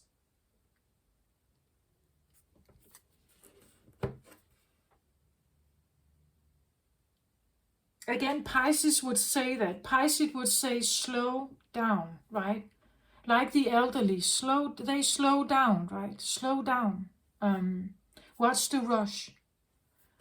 Again, the Pisces thing, no matter what you do, you can run out there if you're this kind of fish, but eventually you will end at the starting point again. We even say that with the child being born, being small and needing help, right? And needing a lot of help and guidance and nurture and care and everything from parents. Then they grow up and become adults. They go on the journey of life. But when they become elder, they come back, right? They come back to the point where they need help again. They need nurture. They need assistance, maybe. They need someone to be there for them, with them, help them. Because eventually the body is not able to last. So you see, it's like you can take a journey out there, but eventually you're returning back to the original point or source or whatever you want to call it. You can be so strong out there, you can do a lot of stuff, you can create and build and whatever, but eventually you return back. Maybe your life has been primarily masculine. Now you need to return to or balance a more masculine or a more feminine aspect of you needs to be allowed to come in. Maybe you are in that time of life, or maybe that's the season for you, right? I don't know.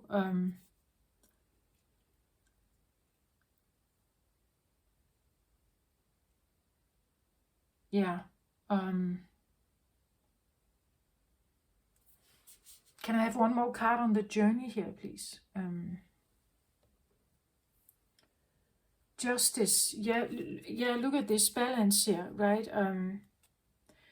Justice is, you could say, a time of balancing something.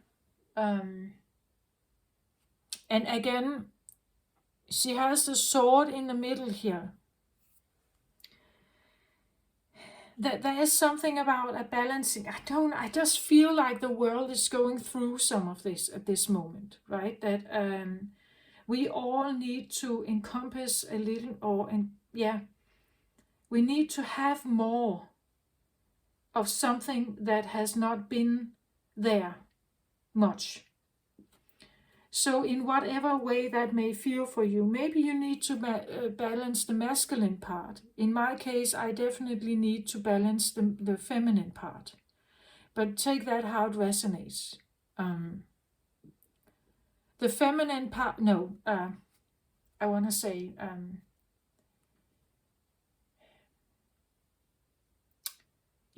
I need to embody more feminine energy, but not broken feminine, right? I need to embody healthy feminine energy and healthy masculine energy. I need to heal them. I believe we all need to heal them. And to do that, the sword must be here. The sword of clarity, of truth, of becoming very real with ourselves. We have the yin and yang here as well. There is a balancing act going on inside all of us. I believe some may feel it more than others. Some are awakened. Justice is usually also a card of, it can be about legal matters, like the judge is deciding what's fair and what's not fair, or what's harmonious and what's not harmonious. But you can see it a little bit like she's not looking here. She's feeling. She's using her intuitive feeling sensitivities to figure out what is right here. I can't rely on what I see. I have to rely on what I feel, what I sense here.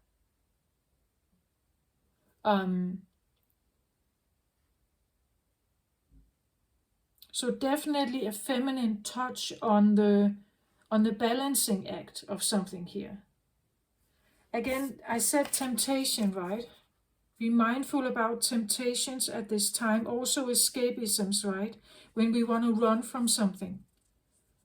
What are our ways out?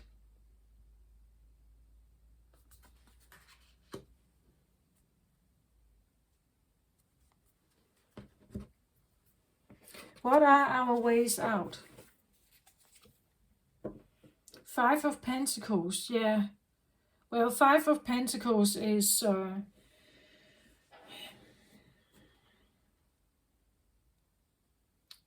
it's an earthy element.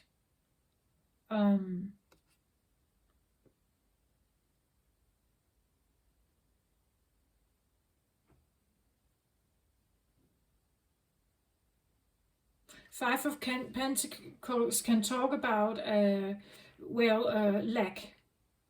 Fives are usually about in tarot about lack, lack of money, lack of job, lack of security, lack of earthly safety, and it actually makes sense that if we feel the lack of this, sometimes the temptation can be that I make an illusion, right? I dream myself away to a better place. I dream myself away with the water here. Pisces is very I dream myself away. Pisces can be dreamlike, right? It's Neptune energy. Neptune can be about fantasy and illusions. So if we feel that the earthly realm is unsafe, I have lost my money, or I've lost my health, I can't work anymore, or I have I just don't feel safe in my body, perhaps, if it's aching, or I feel like I'm losing something here. Again, Pisces energy, strong Pisces energy here. When the earthly realm doesn't seem like a profitable, nice place for me, meaning that I may feel unsafe in my body, oversensitive, or I feel threatened in some way, monetarily or physically, mentally, socially, whatever. My entire identity here is shook up. I'm no longer the one. The clear picture I had of myself is now feels like it's broken, something. I feel like God has left me, whatever this is. We may have a tendency, a temptation to drift off by doing something here, taking some kind of action to get ourselves out of this feeling. Right? To get ourselves out of this feeling that I don't feel settled here, right? I don't feel satisfied, settled. This is a place of, we see he's begging here, right? He's begging. So again, if this has to do with your physical, let's say you are ill or something here, your health is not at the top here, you're dependent on someone coming to aid you here. Hoping, right? Again, I say that hope, we should all eliminate hope. Hope is, well, if it's your own journey, you can hope for yourself to do something. But hoping for others to be there for you, hoping that they will come back, expecting or hoping them to, that they come and give you something, that you sit here passively and you, that's what I feel like the elders are pushed into, right? They're pushed into this position of now being the one that hopes to receive something, hopes to receive help, hopes to receive food in the right time, medication, um, um, visits, right, from relatives and others. They hope that. But sitting in that hope is can leave you lonely, right? This could maybe also talk about loneliness, that maybe you feel like you had a very whole life at some point, and now it's like it's broken up into pieces. Like you can't expect your social life to be the same. You can't expect, maybe you have fears about this, and to escape those fears, right? The lack or the feeling that you could lose your job, or maybe your children are moving out. And it's shaking up your identity of being a mother, perhaps, or a father here. Now what, right? Now what? I've been a caretaker all my life, so now what? So embarking on you're still on the journey, but what's going on now? Now you may need to make yourself a new vision. You may need to think about a new life. And you could be tempted to somehow, Neptune is definitely a Pisces thing. It's good to dream, I want to say. It's okay to dream, but just be mindful whether your dream is an illusion or whether not, right? Whether this is actually possible, the dream you may have, this idyllic new life perhaps. Is it an illusion you are forcing yourself into, or is it actually possible to get this? Again, a weighing out here. Weigh out what it is that you're doing. Be mindful about, are you dealing with an illusion or a dream, a vision that you hope you can fulfill? Balance out the elements of this. Balance out how you take action and how you think things over, right? The yin and the yang element. So if you want to manifest something new here, to escape or leave such a situation, you have to think about it. Think about what kind of doors you're opening. Maybe not opening all at once to get a quick result, maybe, right? It's a balancing act.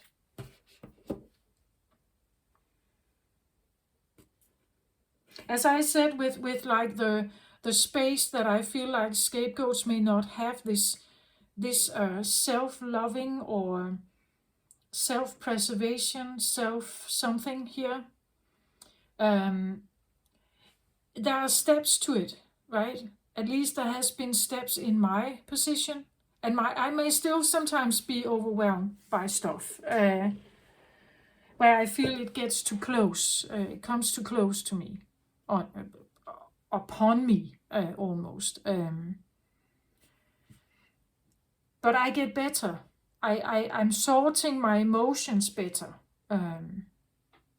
Because I know that it's because it doesn't fit me, right? It's because it's not, it comes into my life somehow, but it doesn't necessarily fit me perfectly. And that may be all right. But I wasn't aware of this. It was subconscious, and therefore I could easily get reactive. Maybe not always showing it, but running, right? Running from the situations. Now I know what it is.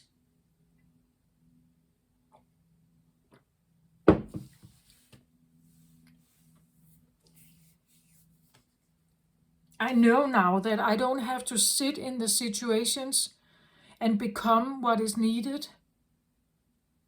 I can say no to that situation and just walk away from it. because it's not giving me anything. It gives them something, but not necessarily me. So why am I doing that? To please them, to help them, to soothe them. And that's a nice thing to do. I just feel like I've done that all my life. Now it's maybe time to reverse, or at least that I become aware of it, right? I become aware of it. Because I keep attracting people into my life who expects me to be the one who gives something. Unless I change that, unless I create the space, and I say no, and I have boundaries, and I walk away, I'm not showing people that I actually do have a space, that I actually do have self-preservation, I do have self-love, I do have boundaries, I do have that. I'm not showing people that. Right? That it's a part of my process to figure out. And then also, when do I overstep it? Like, when do I become too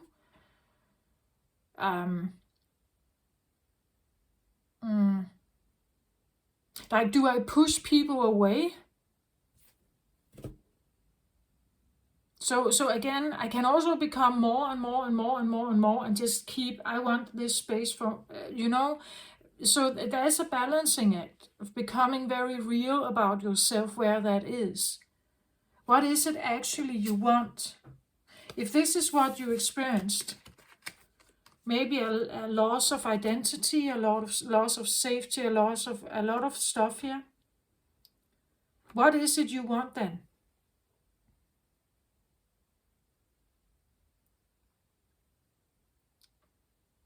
And if you want this balance, what do you need to do to get yourself from there to there? Maybe you need a new dream, right?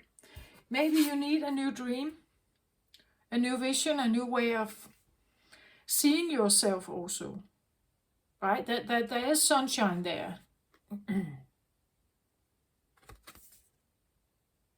Maybe you need to go on a journey. Maybe you need to move to another country or another city, or have a new start, somewhere.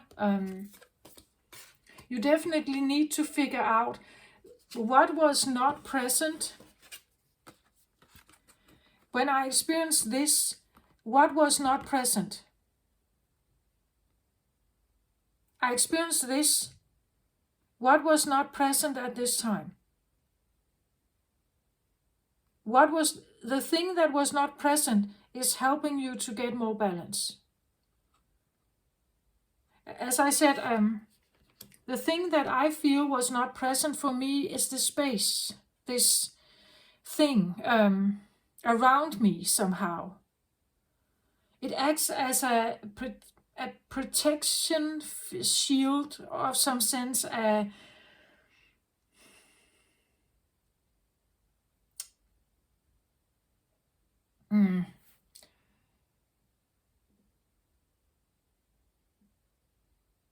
It's because in this space there are certain things that cannot exist here. In this space there is no self-doubt. In this space there or only little self-doubt here. In this space there is primarily self-love. In this space there is all measures that can come into effect if you are protecting your own boundaries, right? You are upholding a sense of there's worthiness here, and love, self-love. That there is a sense of dignity, worthiness. There is no shame here, no guilt, no... It's something that protects you from incoming criticisms or stuff here, right? So whatever you felt was not present here, And again, don't rely on other people. Look at yourself, right? Why was I sitting here? What was not here? What is not here? For someone to sit here, what is not here? And then you may start building that. In my case, I had problems with my health. So maybe I start really becoming real about that. And not having my little egoic, selfish feelings of, yeah, but then I cannot have an ice cream. Right? Becoming very real and mature about what is it that you want then. Because you do have the keys here. You do have the keys. It's just, if the egocentric mind is consumed about all the stuff that feels like a punishment or you will never get out of it, right? You will never be able to take that step out. What is it if you want to be devoted to yourself here? Devote yourself to healing, perhaps. You have to become very real with yourself then.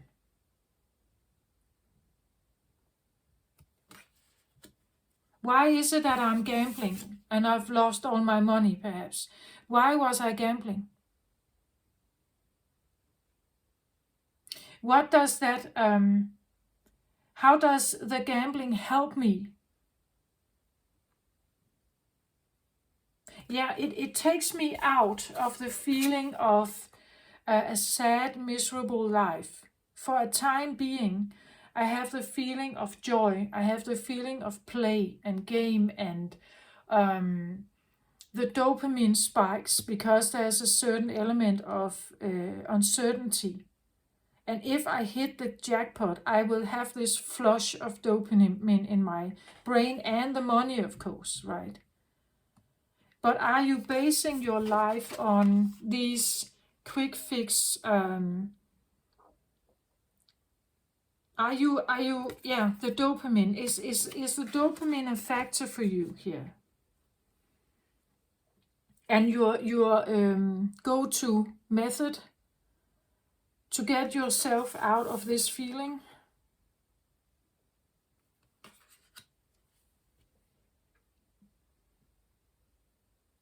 What is it you are? Again, it's an escape, right? For a moment, it's an escape or a...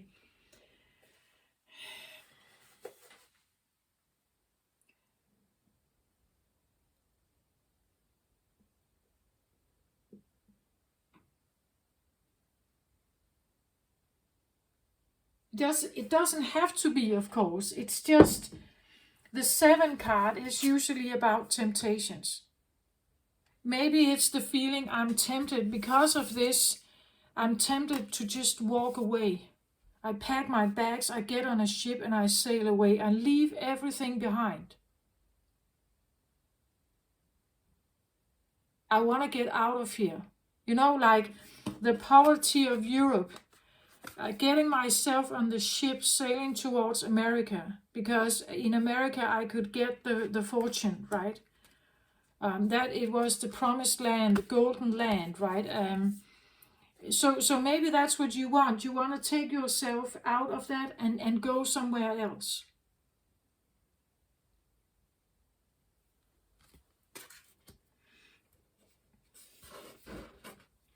You're the one who makes the decision.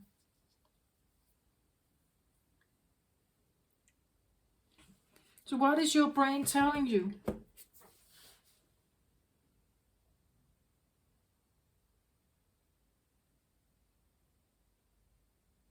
As I said, when you sit in a situation like this, you can become desperate.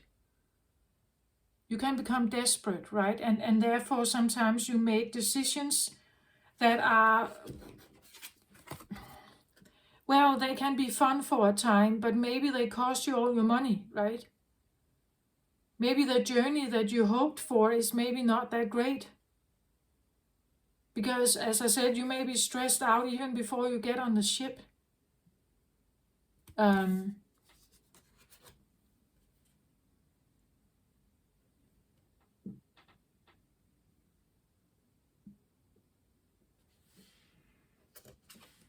This is a key factor in, I think, a lot going on Earth at this time.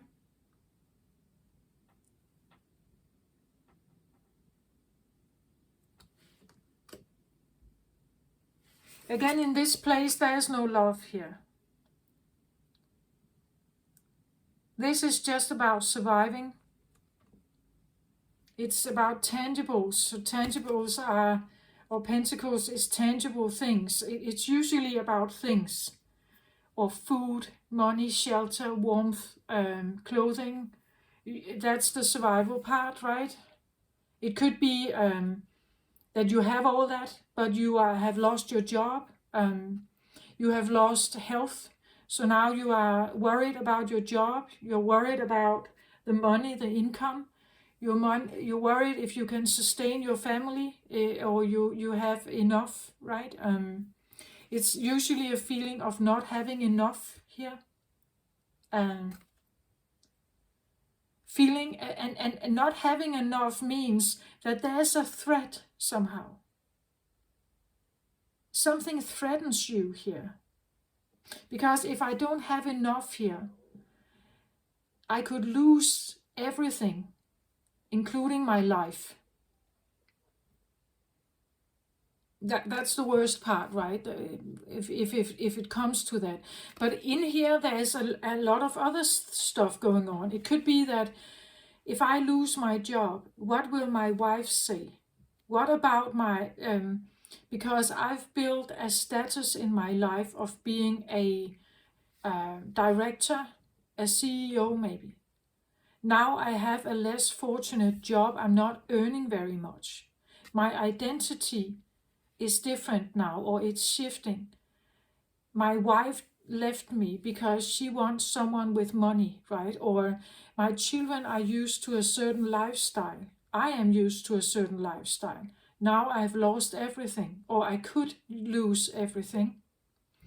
My entire identity about who I am, I can't uphold it, right? I can't uphold who I am. So it's a regressive, you could say, energy.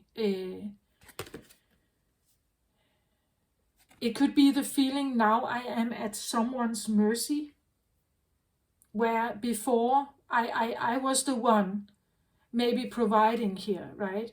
Now I am at someone's mercy. I no longer have a say.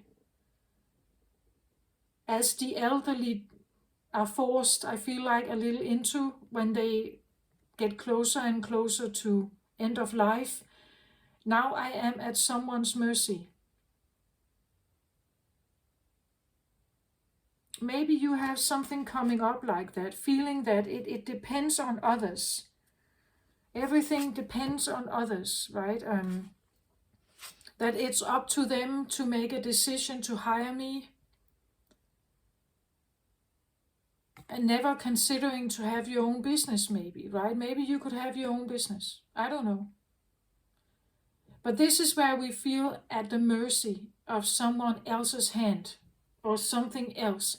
That society, that you are at the mercy of society's rulings and regulations. Again, the justice system could be the feeling that if you are on welfare, that the justice system is ruling your life, right? They have decided what is right and wrong here and what's fair and harmonious, but you may not feel that. You may feel that it's not who you are. Maybe you feel like you have been ruled, something has been ruled against you. That life is against you, or the balance in life here. Maybe you feel like a victim actually, right? That you're a victim of life. that it seems a little bit like others could have been given an easier journey. Maybe you feel like you have a lot of karma, a lot of pushbacks. I believe scapegoats may feel like that. That life is tough. Again, the feeling that the identity may not feel strong here, being at the mercy at someone else's hand. Your parents perhaps, feeling passive, that you couldn't do anything, you had no power, right? That you are at the mercy of someone else's hand. And maybe you're taking this with you into your adult life, feeling at the mercy at someone else's hand.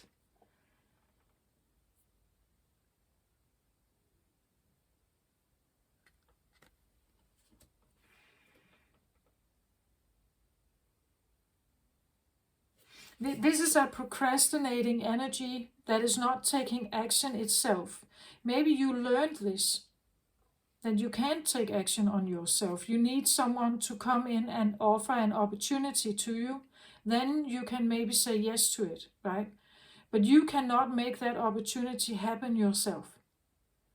I believe you can. You do have the keys to something else here. It's just, and again, it's a time right now to not slip into the escapism, right? To face it. I'm not saying don't make any big jumps if you're not ready. Become aware of your tendency to procrastinate maybe, or to sit like the victim here at someone else's mercy. If you want something else to happen, you could be tempted to do something wild, right? I don't know if it's a good choice. I just get the feeling that if you're doing it out of desperation here, you're probably not getting like a good outcome. Desperation is, well, it probably gets you out of the seat, right? If you're desperate enough, you will get up and run, perhaps, or you will get out looking for something. But that's the only positive thing. Again, it's like something has come too close to you. You have to jump now. You have to do something now.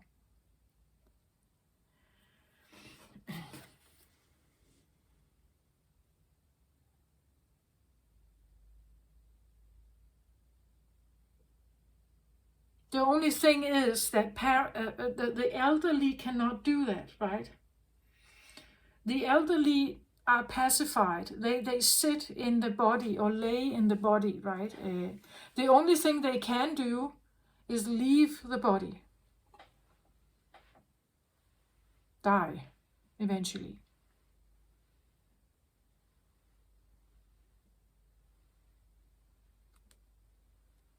But if you are in a so-called active age, you can still do something here.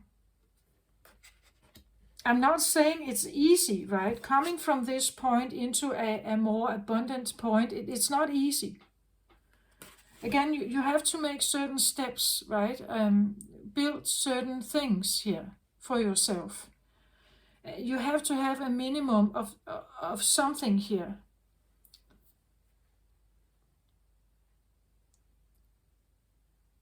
Trust, again, there's trust here, right? There's no doubt, there's no like accusing yourself or whatever, keeping yourself down. Here there's worthiness. Here there's trust. It's something that a child usually is building from they are born and into adulthood, right? They are building something here. When you get the tools to it, you build something.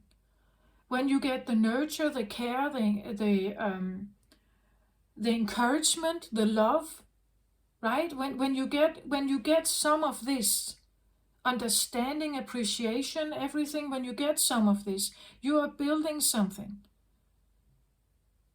that you are actually welcome here, you are actually appreciated here. You are special, you mean something. You are adored perhaps here as a child. You are cared for, right? Meaning that you are special, that you are here for a reason. It's important. You are important, right? You are important here. And when you are important, you build as a feeling of being valuable. And every time you overcome hurdles in your life, right? Every time you fall and hit your knee and you get up again, you build a sense of self-worth. This is what was not existing in my life. It wasn't there, really. Something maybe, but not enough. It was maybe easy to penetrate for others if they were persistent enough. And it would get closer and closer to my core, and I had to jump eventually. But it may have felt a bit like that, like this.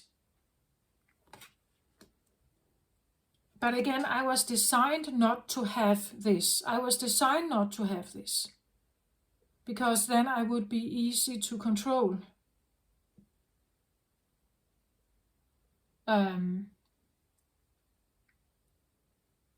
That's why it's not there. I think I was designed, maybe whether it was conscious or unconsciously done, I don't know, but that's what I feel like. I just wanted to share it with you. And also it's important to realize, if you, as I did, if you became what was needed, if you became what this other person needed to calm down perhaps, or to feel worthy, to feel good by themselves, or to feel good about themselves, I became the one who gave that, right? I became the good friend. I became the one who was nurturing, understanding, caring, and all this stuff. I'm very good at that. I'm very good at understanding other people. And then they got happy. They went on with their life. And I sat there with the feeling of, well, I was happy that they were happy. But deep down, I would have wanted maybe them to be that kind of friend to me. And they never were. If I had a problem and I wanted to talk about it, well, we could talk about it maybe for 5 minutes, and then they would give me all of their problems. And we talked about that for 2 hours. But this is from an unconscious place. I didn't know at that point. I wasn't aware. So if this rings a bell for you, maybe it's maybe you need to dive a little bit into that. At least to understand your own behavior, but also their behavior, and know that if this is the energy that you send out, the frequency you send out unconsciously, you are attracting people into your life who need that from you. So become mindful about that, especially if you are a scapegoat and you don't need to be the scapegoat again, right? Okay, so this is what I have for you for now. I will return. Just give me a moment, right? I'm adjusting a little bit. I feel like I'm adjusting somehow. When I make my readings, I'm quite sure that I blend in. Sometimes some of my own stuff is there. Sometimes I read about energies that are not mine. I can feel it if they're not mine. Some of it, I feel like it's part of me and my process, but it's also part of what else is going on in the world. We are going through a balancing act. It has started, and it's difficult. We are changing our ways, our habits, and everything. It's not easy. And I want to say, especially the masculine part is probably, I don't know if they, like, the masculine part has a hard time to adjust. My brain has had a hard time to adjust to what my body actually needs. I'm 6 years in now from the vertigo attack. The vertigo attack was definitely also my body speaking loudly that something was off. I lost my balance, literally lost my balance, literally, right? Something was very off. And at that point in time, I listened to the doctors, I listened to everyone else but myself. It has taken me 6 years now to get to this point, where I'm trying now to figure out how to balance, right? Take it how it resonates for you. It may be totally different in your life. But I believe that we are all balancing something at the moment. And our brain is fighting against it. Our ego and our brain is fighting against it. If you look at the world, you may see it as what the masculine does in the world. The Ukrainian war, for instance, in Europe here, still there, right? The domination in the world. But at the same time, how corruption is becoming more visual, how some of these systems, hidden secret systems, are being dismantled, right? You may have, you would say, masculines around you that are becoming more reactive at the moment because you try to balance something in your life here, right? Whenever you change something, the outside world will have a reaction to it because they want you to stay the same.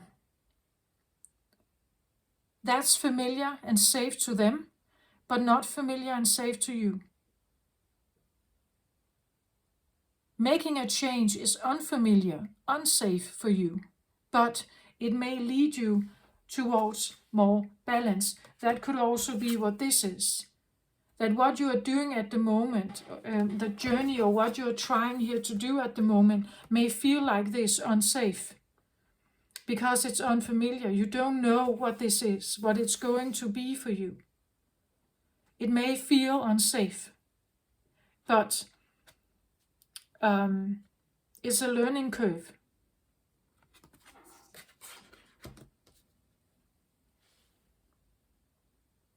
And you are only doing it, as I said, this one is getting out of passiveness and procrastination when things become too real. When things become too real, he has to jump and do something else, right? Or if you are caught in some kind of wheel here, a legal system wheel that keeps you at the mercy of something here, at the mercy of a judge or something here, right? Maybe you even feel something, you are at the mercy of God's hand or something here, right? Take it how it resonates. The problem is that when we feel at mercy, at someone else's mercy, your own control is taken away. You have no own control. As I said, with a child in an abusive family, you have no control. You have little power here. If this is the underlying energy of something that keeps you from having balance in your life, that keeps you from having tangible safety in your life here, You may need to do something. You may feel the temptation to, you may feel the provocation, or even like a self-preservation jump, right? And you're changing something, and that change can feel awful. But you have the keys, and this is probably also what I have to say. You do have what it takes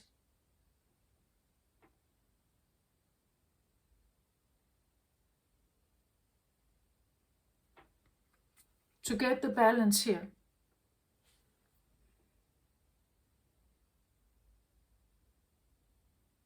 But again, Pisces suggests that you may need, as I said, you start your journey, you get back to the starting point. Maybe this is the starting point. Maybe this is like literally your childhood, right? And therefore, to change this around, you need to make some changes because your family is not doing it, right? They are treating you the same way. They're saying the same things. They want you to be the same here, at their mercy, right? Maybe to make them feel better, right? But the point is that it's still abusive.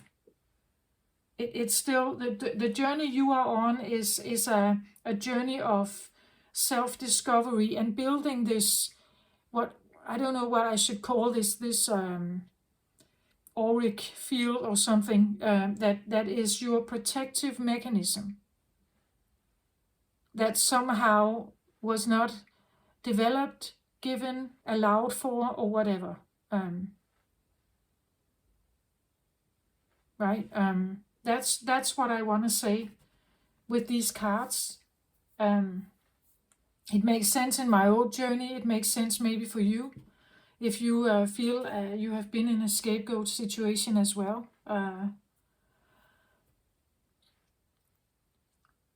You have all the keys that you need, but you may need to become still here, alone with yourself. And it may feel a bit like a lonely place because you don't know who you are. I'm still on this discovery journey, right? You don't know fully who you are. And becoming yourself is not easy when you are around others because that's what you're used to. And you usually flip yourself and become what they need, right? So now you actually have to figure out how to flip back and figure out who you are, what you like, what is right for you. In my case, getting out of my own head here. If I want balance in my body, I have to do something about it. And maybe it means that no, I can't have that ice cream. But maybe I can have something else, right? A better connection with myself, a more true feeling of being safe in my body, perhaps. Trusting in my instincts. And that's the devotion part, right? That this, whatever I'm building here, it requires a devotion. That I'm devoted to me, that I want this back. I want to figure out what this is, but I may not know what it is because I never had it, right? I have to maybe be alone for a while to figure this out. Or take the time to be alone, to figure some of this out. Allow for a limbo time, not becoming desperate, right? But allowing for a limbo time. Maybe you feel a little bit like this as well. Again, the feeling of someone laying at the end of life, still alive, but maybe not conscious. You know, that like being this in like an in-between state. And as you have in meditation or hypnosis or these very helpful yin practices, I would encourage to maybe have more of this maybe.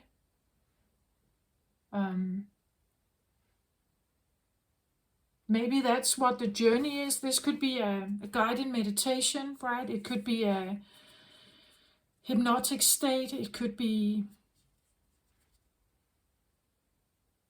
take it how it resonates, but it's just, again, be aware of your addictions or your escape tendencies at this time, especially if you're on the outlook of quick fix or something. What would actually get you out of your chair here? How big of a threat should be there? Or what would get you out of your chair?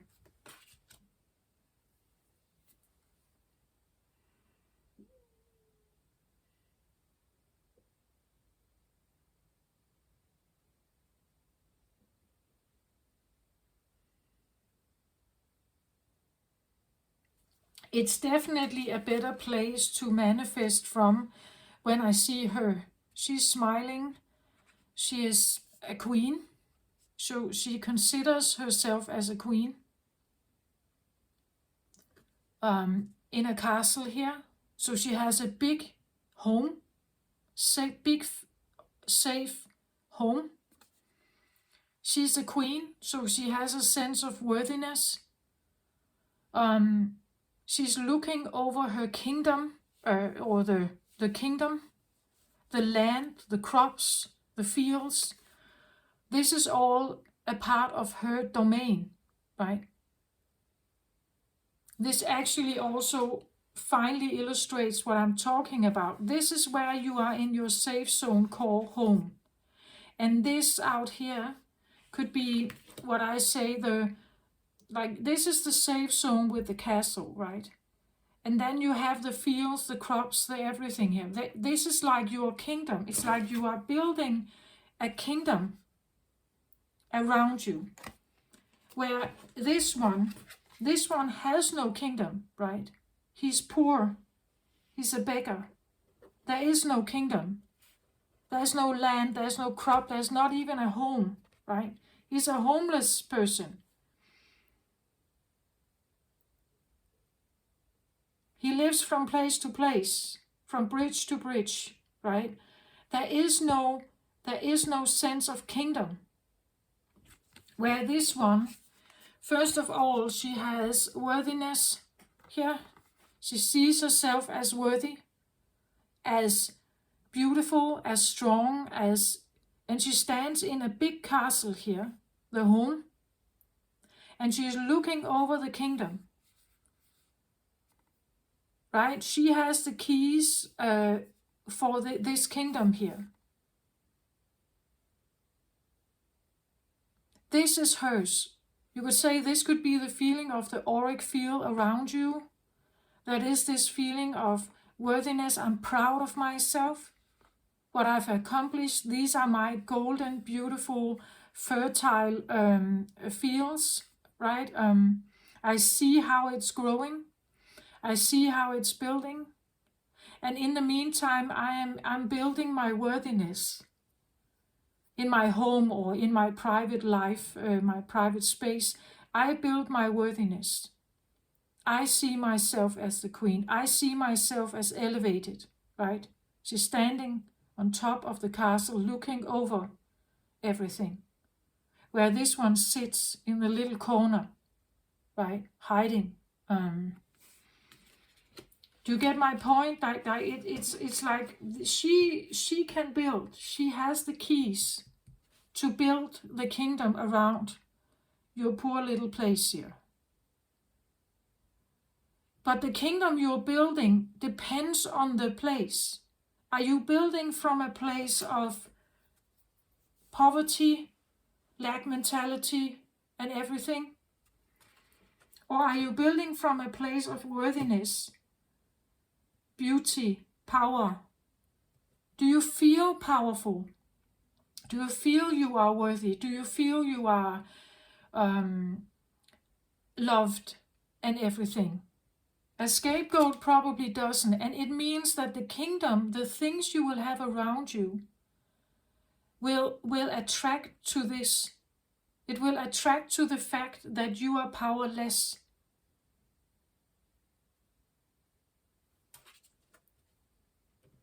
Right? They will keep wanting to see you like this. They may just come for you to get some kind of comfort or something. Right? But they expect you to be sitting here at their mercy. Not to be someone who is like this. And changing that fact is a process of having the zone back, right? Having this protective field around you back, where nothing can actually hurt you, right? Here you are in a very powerful, a very vulnerable position.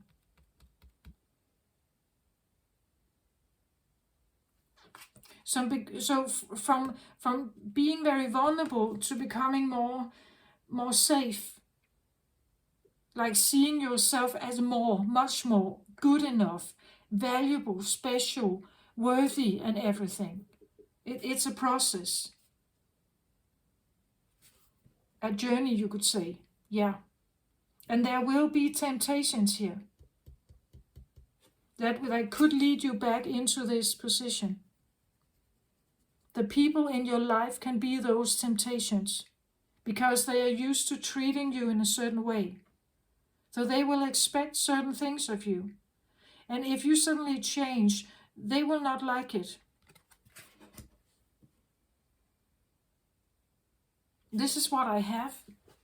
I hope this helps somehow. I feel like this is definitely a feeling that is present in my own life as well. I have the yellow on the table. This talks about personal power, solar plexus chakra, personal power, personal will. It's the power center of the body. The yellow is associated with gold, with sun. It's the sun power, right? It's becoming very real with yourself and what you need. Even if you are in a sensitive body, even if you are very intuitive and sensitive and feminine, become real about that. Like own it, right? Own that this is who I am. This is what I need. I need space. If you are an introvert, I need space. I need time for myself. I don't need company all the time. This is who I am, right? This is me. Accept it or not, but this is me, right? Yeah, this is what I feel like. Somehow I have the feeling that this is not a sunset, that or it could be the feeling of both, right? That something is setting and something is rising. Something old could be setting and something is rising. Or maybe you are just in the beginning phases of something. You could be in the end phase of something, of a very temptationous journey. Or you can be in the rise of something new, where you are very much aware of what your temptations are, and you are steering like away from them, right? But again, if that's the case, that you have had an ego death and you have recovered, or you are recovering something and you're steering out of your temptations, I want to say this is just an initiation process, or you are at the limbo phase. That you're just crossing that line. Take a look at this when the sun gets up here, right?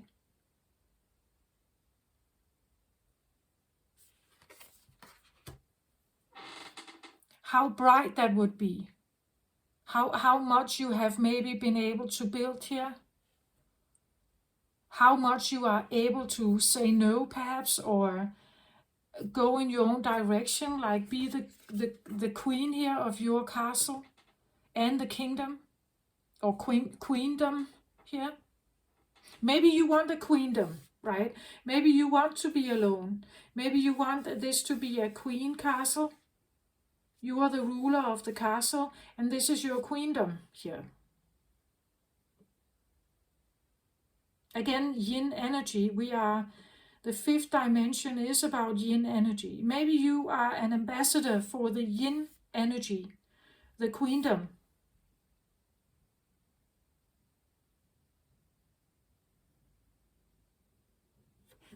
Okay, take that how it resonates. I hope this helps somehow.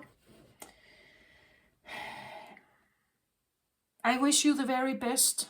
As always, I send you love and light. Bye-bye.